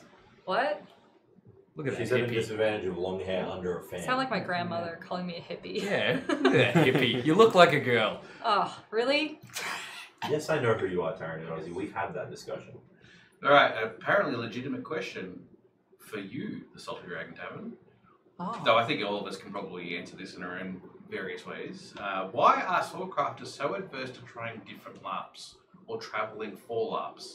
I know the A lot answer. of cities have established LARP cultures and there's a lot to learn from them, but it seems like there's a lot of reluctance to try anything else. I think there's a lot to unpack. in Okay. that. That is Let's a lot. not, First thing- let's We've got a not lot- we've got a lot assume of that time. there's Okay. one answer. First thing I'm going There's to more than unpack one. here, which is the obvious answer, then you can delve into more of, the deeper stuff, is LARPers as a community, I mean, this is a generalization, tend to be on the younger side, especially when compared to, for example, people in the Society of Creative Anachronism. Usually, their income isn't quite as high, and so there is a reluctance to travel because there isn't as much disposable income. Obviously, this is now changing. I mean, we used to be the young LARPers. Now I'm almost 30, so I mean, we're not that young Almost anymore. 30. Yeah. We. So you're still the young LARPers. He's the young LARPer. Yeah. And I mean, there is a bit of a shift now as we are all kind of settling into careers, making more money, and I think we're starting to see people travel more. For example, yourself, you've been all over the place to different countries. Just out my lifestyle. Yeah, sorry, but I think that is a big factor because when it comes down to should I spend money on more kit here or do I want to, even just going to Perth, which from Oh my god. what I can see has an amazing LARP culture and I'd love to go, but it's so expensive to go Yeah. to it. Yeah, And New Zealand is another example of somewhere that seems so close, but once you actually add up the cost, it is so far away. it cost them to that one that not the first one that Zatlang came to, but the last Treetops one that they all came to. On Yeah, that. yeah. Sorry, Yeah. first LARP. Yeah. The first one they came to. Yeah, first one they came to, they brought less stuff and that was cheaper for them, the Treetops one. But the first Math King that they came to, where they came like en masse Yeah. with like 30 of them or whatever it was, kudos to them for coming across and trying it. They spent about $1,200 a head Yeah. just to come across and like pretty much come over and go straight back. And then from there, like some of them bore more or less cost, but in most instances it was more costs. So the real average is probably closer to $1,500 for them just to come over and play a game with us for a week. Yeah. And I think to go I back had to sleep on my the question is, legs I think that is a factor for why a lot of Swordcrafters are less willing, because if you look at it in terms of purely a numbers game, is that Swordcraft at the moment, their quest events are the biggest games in the hemisphere, in the country. And it is a big country. Nothing. So I think that having... God, that's really distracting. Can you guys stop flirting? Yeah, just fuck already. Having to bear those kind of costs to go to a shorter event, a weekend event, for example, I think is a little bit harder to justify. I know that's one of the things that stopped me. Me and my crew, we've discussed, doing the Great Australian LARP road trip, where we put aside 2 weeks and we try and hit up as many events in that 2 weeks as we can, including different, Swordcraft chapters that run on different nights, a weekend event in Sydney, then up to Queensland, try their weekly games, and one of their weekenders, if they have one. You're going to need more than 2 weeks. Yeah. To hit up every game, yes, you absolutely would. But that was the idea of, we'd actually drive it and, make a warband holiday of it. Sounds awesome. It does. Yeah, it's a great The idea. I've already committed to doing that, but not in a block of time. Yeah. Because we're we know that there's other games out there. And we were like, well, we're going to go check out Warsong and War Hearts, because the whole sort of war game thing is what we're probably best suited to quickly slot into. We want to check out Skycadia. I don't think we're doing that this year. We might do that in 2020 before we go to Drakenfest, because we committed to doing our own private event on that weekend. So I don't know if that's been organised yet, so we'll wait and see. But yeah, and I think a lot of other warbands are doing that now too. They're being like, what else is out there? What's in reach? And can we do it as a warband? Because that's the other thing too, is a lot of warbands and a lot of people in the Victorian LARP community have been saying for a while, we will bring our medieval fantasy group to your medieval fantasy game as a group, not just one or two of each, which is generally what you see go. Yeah, and they're really excited, to at the idea of having us. War Hearts, wants people to come over. Not just Eldar. I mean, other groups come over. War Hearts wants us. Warsong, have said that they would love to have us. Battlecry in Sydney have said that they would love to have people up. Skycadia is always screaming for Victorians to come up because they know they are right now. Yeah, good. Keep screaming. Yeah, we hear you. We're coming. Eventually. It depends on the game you also want to. Even if we take away the cost and not worry about the interstate LARPs, because there's at least 3 or 4 different LARPs in Melbourne itself that you can also go to. Different genres, different styles, Black Powder and Bloodlines. You could go to that one. However, for me, and I can see it probably from a lot of perspectives, a lot of other people, is that Black Powder and Bloodlines has stepped up a level when it comes to its costuming, at least on the individual players. I reckon it was great from the beginning. Yeah. That's what I'm saying. That's what I'm getting at. Oh, right. It's However, a step above. It's already a step above, so that is inherently already added a cost to it, because you got to compete, I guess. Yeah, but I mean, that was never a standard that Black Powder and Bloodlines actually instated. It's just what the players decided to do. It's completely player-driven. Yes, and that's it's true. Another common misconception is that Black Powder and Bloodlines is a more historical event and that people need historical style costuming. That's not true at all. I would say, actually, it's not necessarily just something that the players instilled, but the culture of the community. Going back to our discussion about culture earlier, because obviously the organisers of Black Powder and Bloodlines are the older Vic LARP community. It's a game run by them.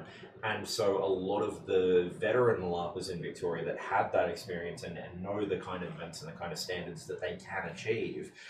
So a lot of the people that were going across to Blackpadder for the first time, by default, would have been seeing, that's the standard that these people are going to have, and trying to match that standard. And I think that's something that, at least from my experience going to a few of the other LARPs, I haven't actually been to Blackpadder myself as of yet, but a few of the other LARPs run by the Vic LARP group, is it's kind of just a default thing that happens, because they've already got the established standards that when you are a new player and you come in, you want to achieve at least those standards.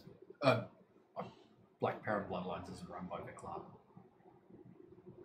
I thought it was, when I say Vic LARP, I don't mean the organisation of Vic LARP. Oh, right. I just mean the Victorian LARPers community. that have been sorry. around. Yeah, I'm with you. Yeah, Sorry, to clarify that. Yeah, That is yeah. a good clarification. Yeah, because LARP Victoria Is is an the actual thing that's over Chimera, who run Dantian. Yes. Yeah.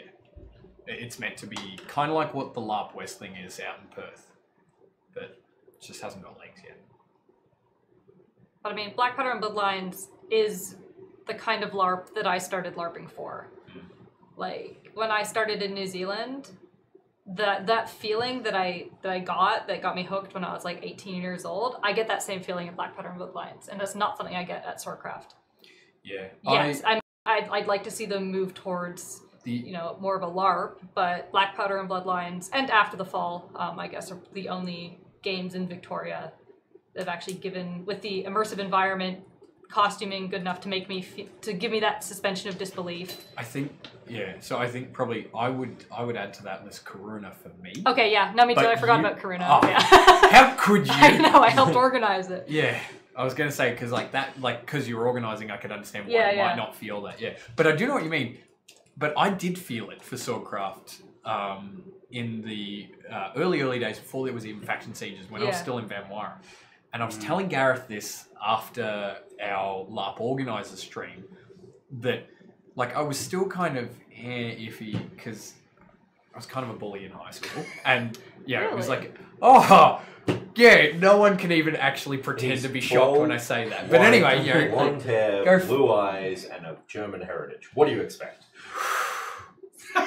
Elitism detected. Anyway, that first quest that I went to though, I rocked up late because I got held up.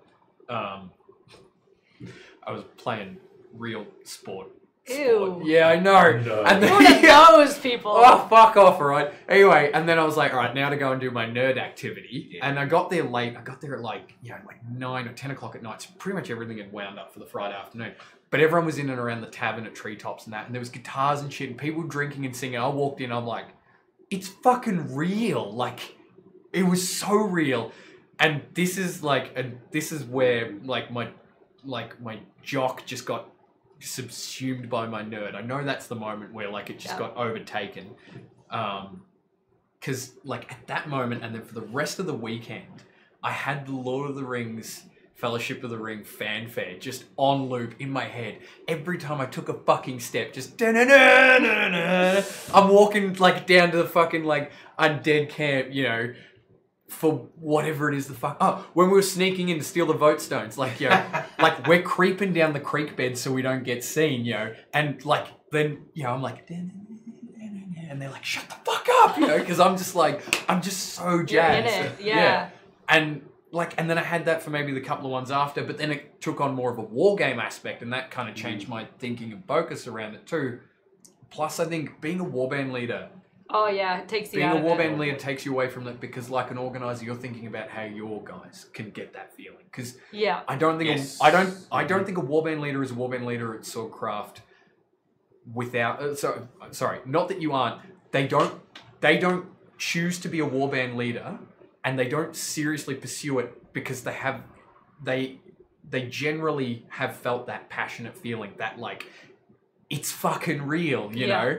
And they've had some song that they associate with something in their head, or some clip, and they were like, it was just like that movie for me. And because they have that passion, they go, all right, my contribution is to make this theme feel like that in this game for some people. And I think it's harder as a warband leader to kind of get that feeling again.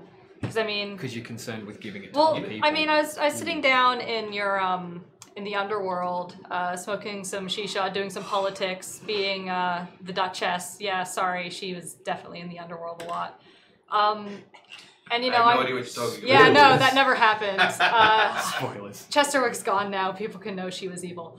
Oh, but, you know, she was evil. Sorry, you guys got the, you used to be a bully? Yeah, my turn. But so I'm sitting there, I'm smoking some shisha, I'm doing some politics, I'm heavily in character. It's like the first time during the day I finally get to role play, and then someone comes in and they look around, they go, Mads? Madeline? And I'm like, oh. Oh, I know. Yep. They're I like, know. someone's crying, can you come talk to them? I'm like, yeah.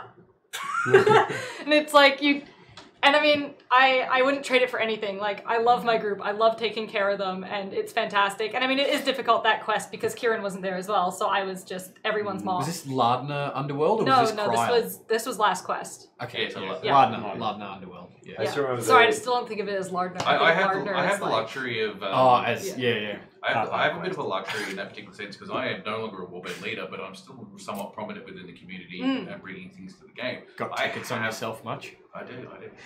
I have, because I can now actually have this thing where I go, now I've built this thing, I've had some fun with it, I can either hand it off to someone else to continue on with it and then go do something new, because I'm not stuck, to be leading of a warband and try to keep that going and going and going and going. I've got options to essentially just travel into other ideas, which is I absolutely love. And for that particular reason, I do get, like when we had the Shisha dinner and all the congratulations we got from that and how much of an immersive environment we managed to make that, blew my mind. That was one of those things like, I was getting that sort of like, I'm kind of like getting bored or annoyed or a little bit angry, a little bit antsy about it all, stuff like that.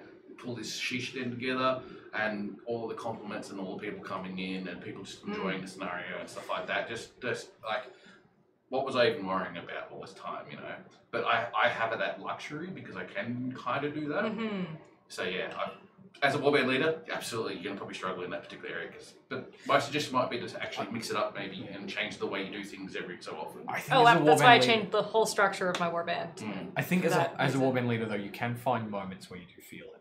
Yeah. For me, it was when I did this. We had this whole Wraith side quest that was just filled, and we don't often do Insular roleplay. We kind of actually try to crowbar ourselves into what other people are doing, but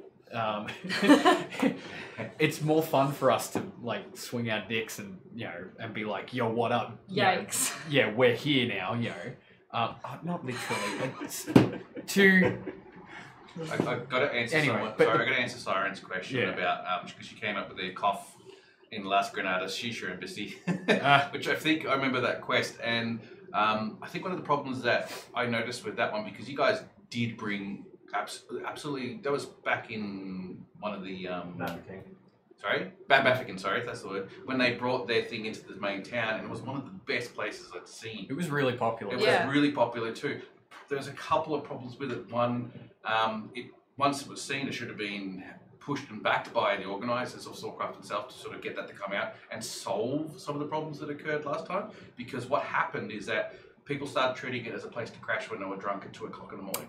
Yeah, we did. Yeah, we did. We were part of it. I'm fully aware that we were part of it. I was too drunk to even notice. That's how you know it was a problem. I know exactly why it was a problem. That's because when I heard the following quest that they didn't bring it in, or at least didn't bring it into the town, and I've gone, I kind of understand They why. set it up with you guys, didn't they? Yeah, The quest after that, they set it up with you guys. Yeah. So they made it a bit more internal in that type of stuff, and that way they can look after it a bit more. Like last quest around that we just had, Lardner Park. Those who were running the casino were able to camp near the casino. Yeah. Us who were running the Shisha Den were able to camp near the Shisha Den, exchange, so on and so forth, which meant that we could be in town and police it if we needed to, so people weren't being dicks. Because inherently they're going to be, because just people get drunk. Where they didn't have that ability to do that at that quest, and thus that's part of the reason why that happened. So it's a learning experience at that particular one. So yeah, you guys did do a great job, brought something really fantastic to Soulcraft, but you should have been, the organisers should have stepped up and say, hey, can we help make this this a better experience and make it a better thing for you next time, instead of just saying, "Can you guys come?" and you guys go, "No." The I yeah. have So, a but the question. thing I was going to say is like, there's a story of you of Shepard, and I bet it's like the same feeling of like. Okay, can I ask my question? Okay. Yeah. Sure. Okay, I I'd was love gonna to hear ask. about me. Yeah. Okay. You and you. Sorry, because you're just about to ask the same question. I've been waiting to ask it. So, That's fine. what was your moment? That moment where you were like, "Shit, yeah, LARP is awesome," and like you felt like you were that character and it Yeah. was real. Like, what was your "this So- is real" moment? For me, it actually goes back a long time to one of the first Quest events when I was still a Free Company officer. Oh boy, that's a while Now ago. this is this is back. This was actually the second Quest event, Summer 2. Back then we actually had NPC focused quest lines that we'd go out and spend a few hours adventuring while other people were dressed up and being NPCs for a while. And one of the quests that 3 warbands all decided to go on as their warbands. So we had Free Company, the Order, and Bretonia back then, all decided to go on this quest to find a nature spirit. Free Company, because we'd done it in Summer 1 and it was a continuation of that plotline. The Order, because they wanted to find and burn the magical creature for heresy. And Bretonia, because they thought it was related to the Lady of the Lake. Now, were you around for this one, It or? would have been just a bit before my time. Yeah, wasn't sure. It's a long time ago. Yeah, I know. A very long time ago. And this is what I'm saying. This is how back, like, it was You're what talking really 6.5 sold years me. there, man. I reckon. Yes. Yeah. This was late. This was either December or November of 2011.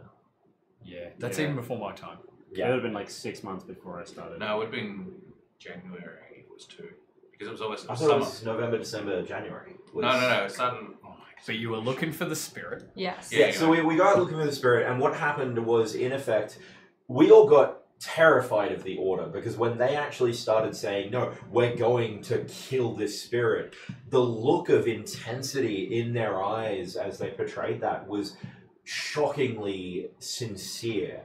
But then what actually wound up happening was Bretonia found the spirit first, the Order were coming up behind them, and Free Company were dragging our asses because we apparently went the completely wrong direction at first. But we wound up coming together. Bretonia sort of holds the Order from the front, we come in behind, we wipe them, and we have this brief moment of, now are we going to fight the Bretonians? What's going to happen here? And then the spirit sort of sees the fighting has stopped and emerges from the forest, and Michael Brady, who to this day is still one of my favorite role players to have ever been Yeah, in he's Swordcraft, fantastic. just instantly takes a knee, gets all of the Bretonians to take a knee, while us mercenaries are just sort of standing around twiddling our thumbs, waiting to get paid. And they start praying vocally to this spirit, begging for its blessing. And that was the moment for me that was like, wow, this is more than just biffs. This is more than just combat. Obviously, the combat has just finished and it's led to this moment, but that was the first time from both the aggressive side, seeing the Order and their conviction, versus the more peaceful and, I guess, plaintive, not the word I'm after. Devotion. Devotion side of role-playing at a quest event. And that was the moment. It's probably one of the reasons I wound up joining Breton when I left Free Company, just because of that moment. So that would be my moment that was like, this is the shit for me. That's awesome. Yeah, I think it's really hard for me to put it down to a moment, because I can think of just So many in the Mickey Mouse fair Club. few. There's so many. Just that one was so long ago, it's hard to think of any before it. One that I think kind of settled it for me was, it would have been Quest, the first Sokol quest. The final battle at that, which sort of dragged on for a while between a bunch of different capture points over the Sunday, if I remember correctly, and it sort of ended. There was quite a gap of time between the second to last sort of capture point being, available for getting points, and the very last sort of climactic point. And I remember Frico marching up for about 45 minutes, marching, just bush bashing, right around to a position where we knew a path was going towards this capture point and laying an ambush there. And I just had a nap, and it was great. Had a nap in the bushes, lying there waiting to ambush a convoy that was going to come past at some point. All that I knew was that, I couldn't really see anything out because I was in all this It's like this waist-high scrub. ferns out there. Yeah, dense waist-high ferns. And I was on one side of the path and the rest, with 4 or 5 other people, and then there were about 10 of us on the other side of the path. I remember looking out through one of the little gaps that I could sort of see an area, and it just looked like ferns. It didn't look like there was a single person there. And this column comes marching along, and we'd given a member of the warband who hired us a horn to blow for, I think it was a horn. There was a signal that they had to give to sort of, let us know when they wanted us to attack. So they formed up at one end of this path. It was the order that marched along into sort of our area, and I remember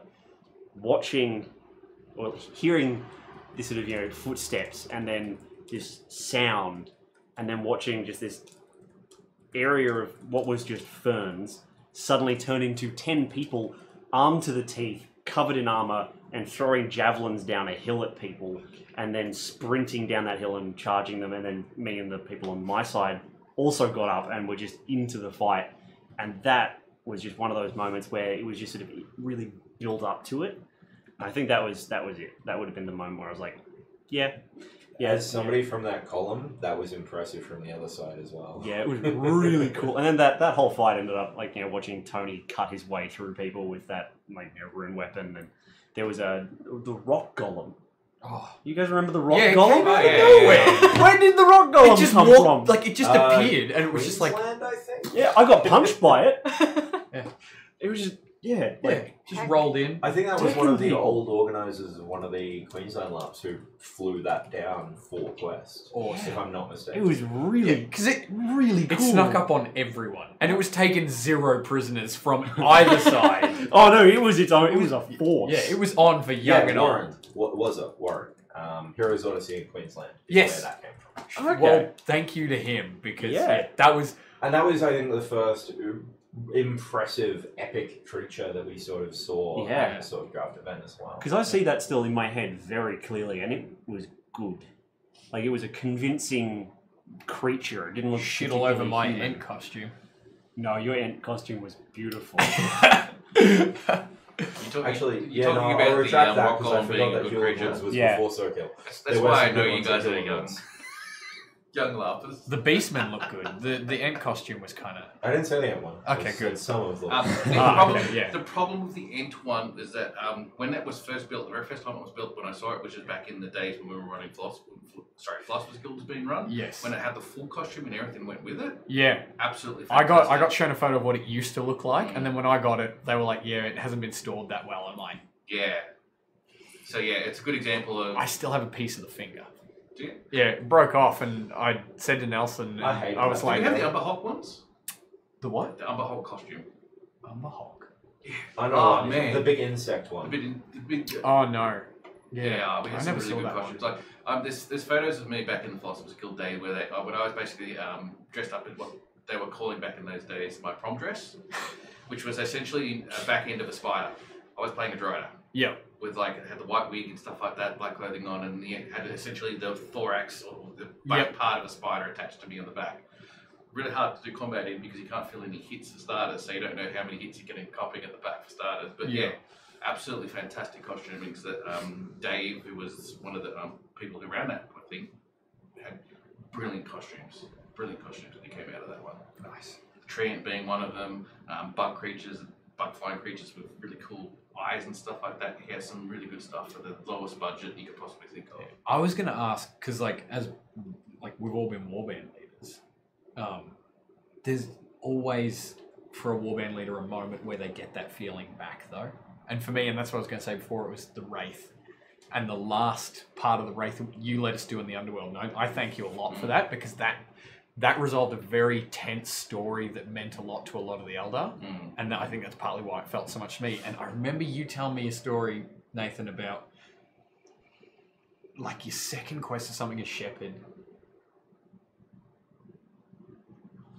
Oh god, I'm gonna fuck this up and confuse it with something else. But it was... That's okay, you're talking about me, I'm happy. It was some sort of event to praise the Ascendants or something that you only did like in your camp or something. I can't remember. Like it wasn't a big thing. Or maybe it was, I can't remember.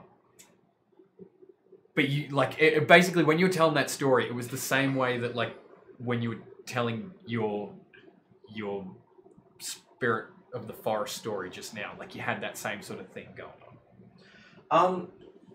Yeah, I mean, there's been a few moments like that, especially at the Maffigan quests, sort of just after the Warband launched, because those were, I guess, my first quests running the show on my own. Like, I was an officer in Free Company, I was quite senior in Breton, but I was never really the top dog in a Warband until then.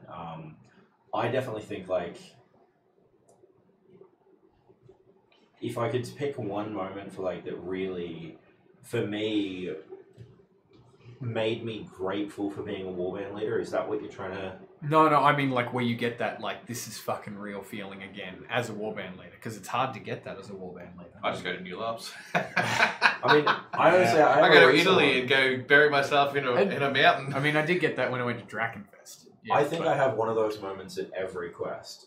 Like, this most recent quest, for me, it was Stump Battle. So the Battle of Hewlin Woods. This not Hewlin Woods, of in Lardner in Wood. the forest. Yeah, Battle of Lardner Wood. So Were you on the winning or the losing side? We were independent. Oh, that's right. You're in the middle. Yeah. Yeah. And going to my guys, and basically, because obviously those battles, they weren't really explained what they were until we got to the field. Mm-hmm. Going to my guys, though, and explaining to them, just like, hey, guys, this is what this battle is. I'm wanting to ask for permission for us to go independent. We have said all week we are not standing by one of these avatars. We are going to fight them all. Now, there are 6 of us here. If we do this, we are going to die quickly and horrifically and have no chance of winning. But having all of my players basically come to the table and say, yes, we want to do this. This is going to be awesome. For me, that was a really great moment as a warband leader, because it's the kind of ethos that I love pushing in my guys, is having that attitude of like, it's not about the win, it's about the story. And that was the story that we had been building towards since the first Avatar quest, because goddamn those hideous creatures that need to be exterminated. So we had no way of damaging them. We were outnumbered 600 to 6 by 2 different armies. But having all of my players say, yeah, we want to do this, was incredible for me. Someone's actually asked a question to bring it on to the next point. They've specifically said about Blood and Gold, but it carries across to pretty much anything at a warband level. The question is, curious for Blood and Gold, do you expect much roleplay outside of warbands that are inherently more RP focused? Do you understand the question? Can you ask that again? Do you expect that there will be more role playing for warbands that don't inherently role play outside of the traditional role playing warbands? Well, I know for a fact that Jamie from the Imperials has already said to me that they're hoping to incorporate more roleplay, and it's something they've really admired from other warbands, and they'd love to, going into the new game, incorporate that more into their warband. And I don't think he's alone there. Yeah, I've heard that too. Yeah. I think that's good. That's it's really fantastic. good. I loved hearing that. One of the things I'm excited about being a knight errant with Bretonnia is having an excuse to actually go out and engage with things, because my Eternals character Shepherd was a very passive character. He was a reactive character, whereas I think a lot of people, not just myself, but seem to be building these proactive characters now that are going to be able to go out and engage with others. And I built the exact same thing because, I was tired of playing, this Duchess who kind of sat around and waited for her husband to go and cause trouble so she could fix it. And we sort of we've swapped roles. Now I get to cause the trouble and he can fix it. Yeah, I'm going to be Kieran. Kieran's just going to sit there. Yeah, whatever. Try being a priest that doesn't even wear shoes, let alone a weapon. Now I'm going to be a weird weird Dutch guy who's just gonna give everyone a beer when they come into the camp and be everyone's Should I have to come to your friend. camp? Is right? that He's every gonna be time you friendly go into camp the camp? mom. Yeah, friendly camp mum. If you So can get every past time I Also walk chase into your people camp, around I get a the street. beer. if you I can can get past the guards. I can get past the guards. I'm sorry for your guards, they're dead. I can get past the guards. What if the guards are just a volley gun pointed at the door? You dishonorable scum. It's okay, we can talk about it night to night. Sounds awfully heretical. Alright, mostly just even everyone in chat's just like just having a general conversation That's good. with each other, which is really cool. I don't think It there's goes back to what we were saying earlier. People need to talk more. So They good do. job. Just Good talk. job, chat. Instant improvement. Do you want my story anecdote about the time as a warband leader that I actually felt like I was playing a game again? I mean, I do. Yeah, you're Yeah. gonna have to now. You've started It's that. it's a bit silly. I apologize. It's very out of character for me. So at Kryl Quest, I'm sure most people noticed that as Chesterwick, we also played the peasants occasionally. And at Kryl Quest, it wasn't just the Chesterwick peasants. We also managed to get all of Mousillon to dress as peasants as well. So we had a mob of angry peasants that went up into town. And you know, that was all well and good. I was playing Willie, my peasant character, walking around, causing trouble. And then we had this moment when we were kind of rolling through town. No one wanted anything to do with us because I think they were doing some major arrests and trying to figure out who was like doing the underworld or something. So there's something There quite was gang serious. wars going on. Yeah, there's something quite It serious was going the on. underworld. So Huh? What? so everyone You were the underworld. was kind of in this one location, and so we kind of roll through. A few people tried to kill us, and we all just keep running. And we get to the top of town, and we round the corner, and the streets are completely deserted, except for Witcher Kid. Oh, Elmo. Elmo. And so poor Elmo turns around, and he sees like this gang of 30 peasants, and we all stop. And we look at him, and he looks at us. And he doesn't know what to do, and he's just like, oh, shit. And so we all just charged this guy, and as we're charging him, it was absolute mob mentality of like, I don't know why we're running at this guy, but we're goddamn doing it. And you know, we completely surround him, and the poor guy's terrified. None of us, we're all just wearing medieval underwear and have a one-handed weapon. Like, there's no real threat here. And hats. And hats, and I like your pants more than anything else. I don't know. it was just like, I got that adrenaline rush of like, I don't know why I'm involved in this right now, and I don't know what I'm Sure. getting out of this. Have you but- never been in like a crowd surge of some sort? No, I hate people. Oh, okay. That- that plays well into the role play aspect. But yeah. So, yeah, we're just surrounding And then this. Oh, we're just surrounding this poor guy, and we go, "Hey, man, how you doing?" And he's like, "Oh, I don't know. I'm kind of sad." And we're all like, "Oh." And we've gone from like this group of angry peasants to everyone's just like, "Shh, shh, shh, shh, shh." Why are you sad, mate? And he's like, "I don't know." And then there's like this super tense silence where we're all like, are we gonna kill him? And he's like, are they gonna kill me? And then we look up and we see Nelson walk into the exchange with like a ton of silver, and it was just like and we just stormed the exchange instead. But like, it was just the look on this poor guy's face as he was like, am I dead?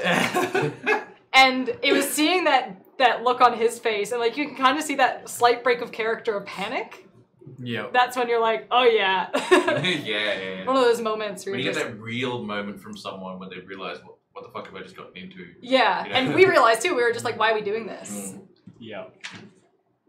Yeah. You were there. I think I that's was one of there. them. That was a That is time. one of definitely my favorite things, especially running the underworld and stuff like that, where there have been a couple of situations where I've able to actually make someone realize that they're in a situation they weren't expecting, and then their genuine reaction to that, and like, you know, and you got to like turn away and go, Yeah, like I nailed it. absolutely love it. Yeah, exactly. Like one of the African quests a while ago, it was just beautiful, weird chaos that just happened to be, and it was absolutely perfect. Where two people decided to start robbing people in town as a means to try and get the underworld to meet them, because they figured that if they start mugging people, the underworld's not going to like it, and they're going to basically approach them and slap them on the wrist and stuff like that. However, they decided that the very first person they decided to try and mug was Amaranth, the leader of the Highwaymen. Yep. Good choice. And so she's like, her and one of her guards are just basically just walking through town, and then they've gone, you know, we're here to rob you and stuff like that. And they've gone, she's gone like, do you know who I am? And like lifted up the light source so they can see her face. And then they've realised who it was, and then scarpered. Then somehow they managed to capture him later on, at least two, because I think it was 4 of them at that stage. They captured 2 of them later on, brought them back to the underworld. I was sitting in the tavern, just having a drink, and then suddenly I get like a message come in going, quick, come. And I'm like, what am I coming for? What am I coming? Right, I'm coming. And then there they are, captured in there. And I'm like, holy shit. Closest thing I had to sort of role play a torture scene was a hammer, like an actual hammer. So I've just basically just gone, you know, the fake swing at the hand and missed by a couple of inches type thing, just to represent the whole thing and whatnot. But the whole thing was just surreal. It was like, oh, so good. One of those scenarios. Yeah, nice. Any other good questions? No, we're just all just chatting now, I think. No, I think I got quote of the night though. You did get quote of the night. People. I hate people. I think going back to that question of like an in-character moment for me, because obviously asking my guys, are we really going to be dumb enough to fight the entirety of Swordcraft by ourselves, was a pretty out-of-character question, going back to, you know, metagaming for balance and whatnot. Because that was, I didn't want to throw my guys into that if they weren't comfortable with it. But an in-character one, for me, was tangentially related to you Muppets, because we butchered a classroom review at the end of the story. But the time that I crucified 4 Bretons and then butchered a classroom of Eldar. Yeah. There's 2 Northies in there too. And an Interstater, who apparently that was like his first death at a quest. Oh, poor guy. Oh no. Yeah, he's one of the South Australian guys. I spoke to him a few times about that, but that was my in-character moment of... Not Dave Wellman, was it? He might have been that. No, it wasn't. I'm terrible with names. Yeah. To be honest. But... Well, now I know that that's one of my people, but I don't know which one. They're suckers, that's all they are. What, are they just fighting in the chat? No, one of my people just said, let's be honest, Nathan, we'd follow you off a cliff. As long as you do a flip on the way down. But I think that was very much Hashtag the... not a cult. Yeah, not anymore. Not a cult, no. We were at the time.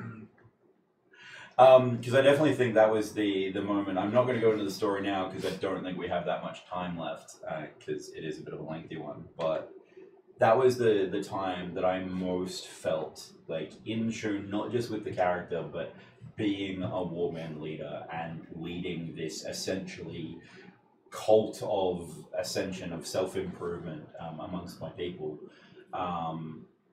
And just the look on your face as well. Oh, it's glorious. Oh, I was fucking mad. Yeah. Yeah. Basic battlefield tactics in a classroom. None of you saw that tactic coming.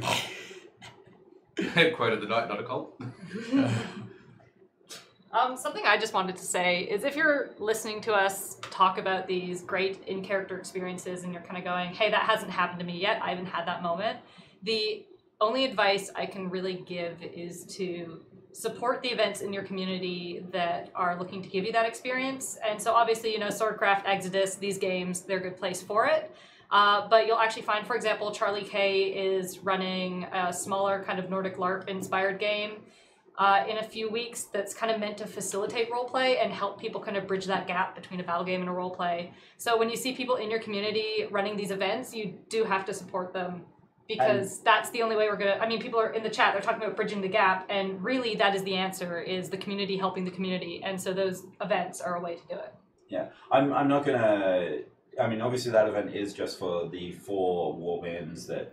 Obviously that was prearranged Yeah, but if you're really keen to volunteer... Yeah, I was going to say that she is looking for NPC volunteers and things like that, so... If you're new to the community and you want to get more practice in, that could be a fantastic opportunity. Yeah. So I started out LARPing as an NPC. It's a great place to start. One of the hardest things about being on an organizer side of things is knowing what that person who said, I want to help, can actually do. Mm-hmm. If you say, I come up to a group of organizers and say, hey, I would like to help you do things, but it's really a struggle to get you to do anything because we don't know what you can do. Mm-hmm. So there's a potential that if they're going to get you to do things, they're going to throw you in this really crappy job just to see what you can and cannot do, maybe. There is a lot of trust when it comes to being an organizer, because we've got to make sure that the people coming on board, like if you're getting someone to become a ref, as an example, really needs a bit of the right mentality to talk to other people, to not be able to bite their heads off, or, you know, I won't even say what I was going to say. Have another channel with memes. But anyway. Did you just call them memes? Yeah, whatever. It's May. Triggered. So what I'm trying to say is that a better way that I've found, because I usually like to recruit people based on what they've already been doing. So do things as opposed to actually asking to help, whether that be help your warband leader, or even just yourself set up your own little camp, your tent, to make it look cool. Then you can show that you can design a cool looking little tent that's just yours. That's just the first step. Then you go, all right, cool. I might help. Now that I know I can do this, I can create this really cool little tent of mine. How can I make this spread out into my warband? And then from there, how can I make it spread out into the game itself? That to me, I think, is a much better approach if you can do it. Basically, just start small, start with something, and build up from there. And then hopefully people will just say, hey, you can do this, you can do this, you can do this, and then suddenly things just start rolling. I keep saying this. So can I go, drop, sir. the link I just put in the chat, narcissism.ltd, is to Charlie's organization and the LARP, which, just looking at the website now, there's already a second event that's coming soon on there called Saviors. So obviously it's not just intended as a once-off thing. So if you are keen on that style of more role-play orientated thing, check out that link. That's in the chat by Raker Gaming, which is me, if you're dumb enough to not have figured that out by now. You may speak. I give you permission. I didn't know you were Raker Gaming. Fuck, alright. Yeah, that's why I asked so many questions on your launch. That goes back to my Exodus. That's where my mind is being blown right now. Oh god, I gotta get my thoughts back. Fuck, what were we talking about? Contribution. Contributions, yeah. Yeah. So this goes back to what I was saying too, and it ties back into what we were talking about at the start of this stream, and the whole intimidation factor and great kit or equipment and starting out is everybody has started out. Something that Gerald used to... No, sorry, he still says, is that someone's like, oh, I've never done that before. And Gerald turns around, and if he's already done it, like... Sometimes he says it more or less sarcastically, but it's still a great phrase, is, I never did whatever the thing is until I did the thing. You know, I never made the doublet until I made the doublet. I never had my own tripod cook stove in my camp until I put a tripod cook stove in my camp. You need to give yourself time. We can talk about resources, and now that we're older, or now that we have more experience, or that we've been to other LARPs and shit, but it literally actually, the main thing with any LARP, whether it's a medieval fantasy, you go to Black Powder and Bloodlines and it's gunpowder, or you go to a futuristic Shadowrun thing, is that when you are starting out in a new LARP, you are a brand new person. You're almost a baby in some regards in that world and that game and that organization. You need to be patient with yourself.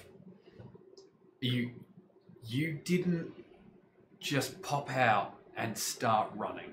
You got out and you wobbled around a bit before you even crawled and before you even took your first steps. And the same applies to LARP. You didn't just drop in here in brilliant fucking kit. And if you did, you are a rarity. But there would be other things that you seriously lack. You may not have the roleplay skills built up yet, and they come in time. You need to be patient, let them build up. You may not have the money to get all the kit you want at once. You need to have patience with yourself to get to that point. You may not have the camp you want. That comes in time. You've got to be patient with yourself. That's one of the key things with LARP. Patience with yourself. On top of that, you will also fail. Yeah. You should fail. That's you okay. should accept that you're going to fail and fail several times. No. And hundreds of times. Yes. Because And- if you I was don't, being nice. yeah, if you don't fail, you won't learn. And Yes. if you're an experienced role player and someone is failing in front of you, pretend it's not happening. Yeah. And if you're inexperienced and you're failing, remember that they're probably just going to pretend you're not and just keep going. Just push through it. It's going to be fine. And you know, if somebody does fail, and it's in a way that you might have the experience, you might have advice or recommendations. Now, I'm not saying break the scene, do it there and then, but maybe have a chat with them after. Say, cool, this scene's over. We haven't dropped out of character completely, but we need some time to process what's just happened. Do you want to come to the tavern, have a mead, and we can talk about this? And you can give tips. Maybe they can give you some tips on how they think you went. Because just because you might think that your role play was better or that you're more experienced, doesn't necessarily mean that you've created a good experience for them. You might have been overbearing. You might have spoken too much, like Ryan Gosling. You might like. You might. Shut up, Kieran. Yeah, I'm so talkative. And that comes down to, again, I guess, avoiding the elitism and making sure, because we are all constantly improving. I mean, I've been in this crap since 2011, 8 years now, and I've definitely got areas that I need to improve significantly in. Tim's been at it probably longer than I've been alive, and he's still terrible at everything. But yeah, talk to people in the community. Do it. They're just going to see you pop up out of the screen and disappear briefly. Yeah. Like his head's gone right up to Madeline.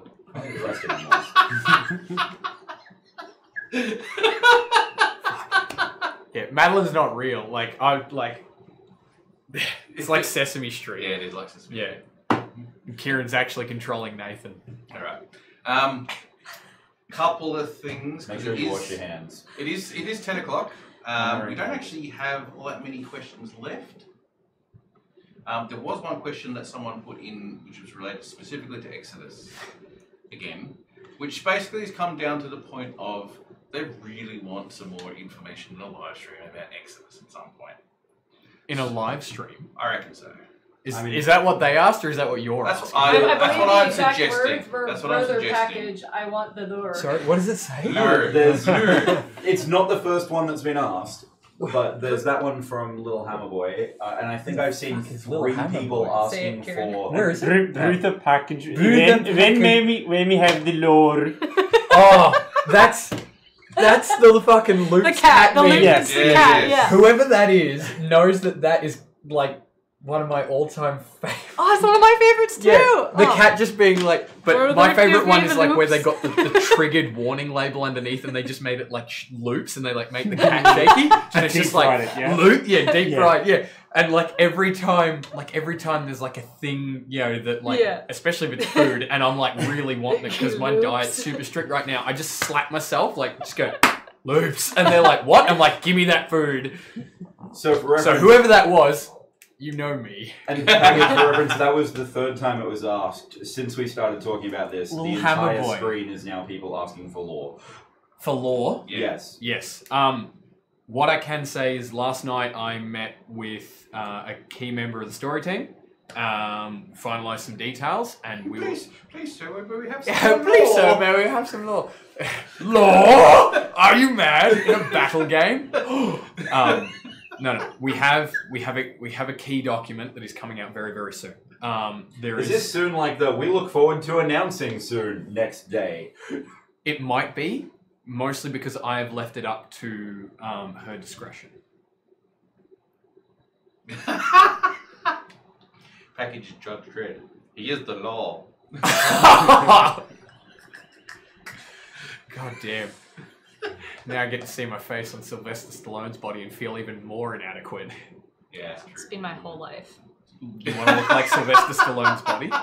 No, just judge Tyrant me. Ozzy has a question for you, but I'm not sure it's appropriate. Yeah, no, what is it? I'm not even going to read it out loud. You Oh, can I want have to read it. I want to read it. Which one? Where is it? Down here. Why gasp? What's the worst? Because the people watching the stream can already see that question. So Yeah. What's the worst they're gonna do? Ban you. Oof. They might feed me to Tyranids. That'd be worse. Hey, at least then your biomass contributes to the greater good. It's like improving the community. Interesting. Clearly, LARP is about Bugs. tyranidism. We just put all of our biomass into improving the community. Hashtag Soylent Green. Yeah.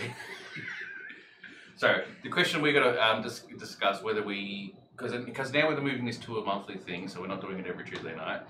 So the next one will be in what? It's now March, so it'll be April. So it'll be just before you start your game, and it'll also be before Blood and Gold. So there'll be probably a lot of questions people are asking, and more likely asking about Exodus than Blood and Gold, because Blood and Gold's slightly more time to sort of everyone knows kind of what's going on because it is Warhammer based, it makes life a little easier. But yours, no one knows anything and everyone wants to know everything. So we can probably I talk think about one of this. the best things that I can say about the lore thing too is that the community's bringing it to us Yes. in a lot of ways, and we are planting that on our map and in our world, and everything that we've kind of received as like generalized pitches so far will fit perfectly in this keystone lore piece that will come out very, very soon, because that keystone lore piece isn't designed to be met, it is designed to meet.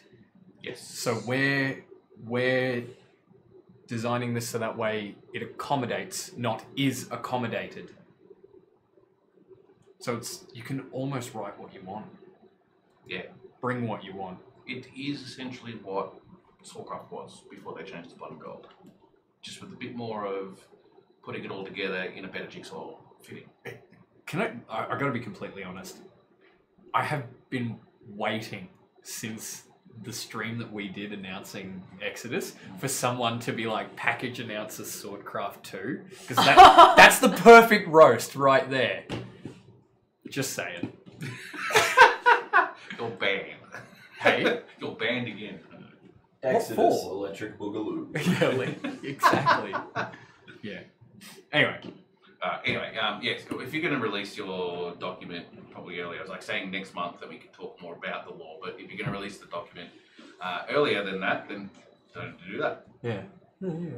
All right, it is now pretty much past 10 o'clock. It is roughly the time we end all this. All of my people who are doing the talk are now looking at the chat itself. What if because it's My bad. It's Bedtime. bedtime. Bazzaman 911 banned again. Hi. Tyranid I bring Aussie, that iPad Swordcraft for 2, my own Electric event. I Boogaloo. know.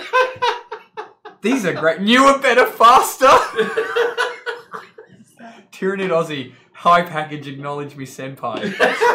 Tim, I think we should just say goodbye. I think so. No, like, Oh, no, you guys can go to bed. No, Me and the Kieran chat, and the Magic chat can will stay still here. keep going. No, I'm we're just going going to bed. Oh, will it? Yes, I'm going to leave the chat going. I'm just going to switch over to like not this screen. What's so the it doesn't difference leave. between Bye, an friends. Elder Sin Bye and a friends, thank Kurahasa you all for coming. momentarily? We'll see you in a month's time, or if you're coming to our D&D game on Sundays, I'll see you then as well.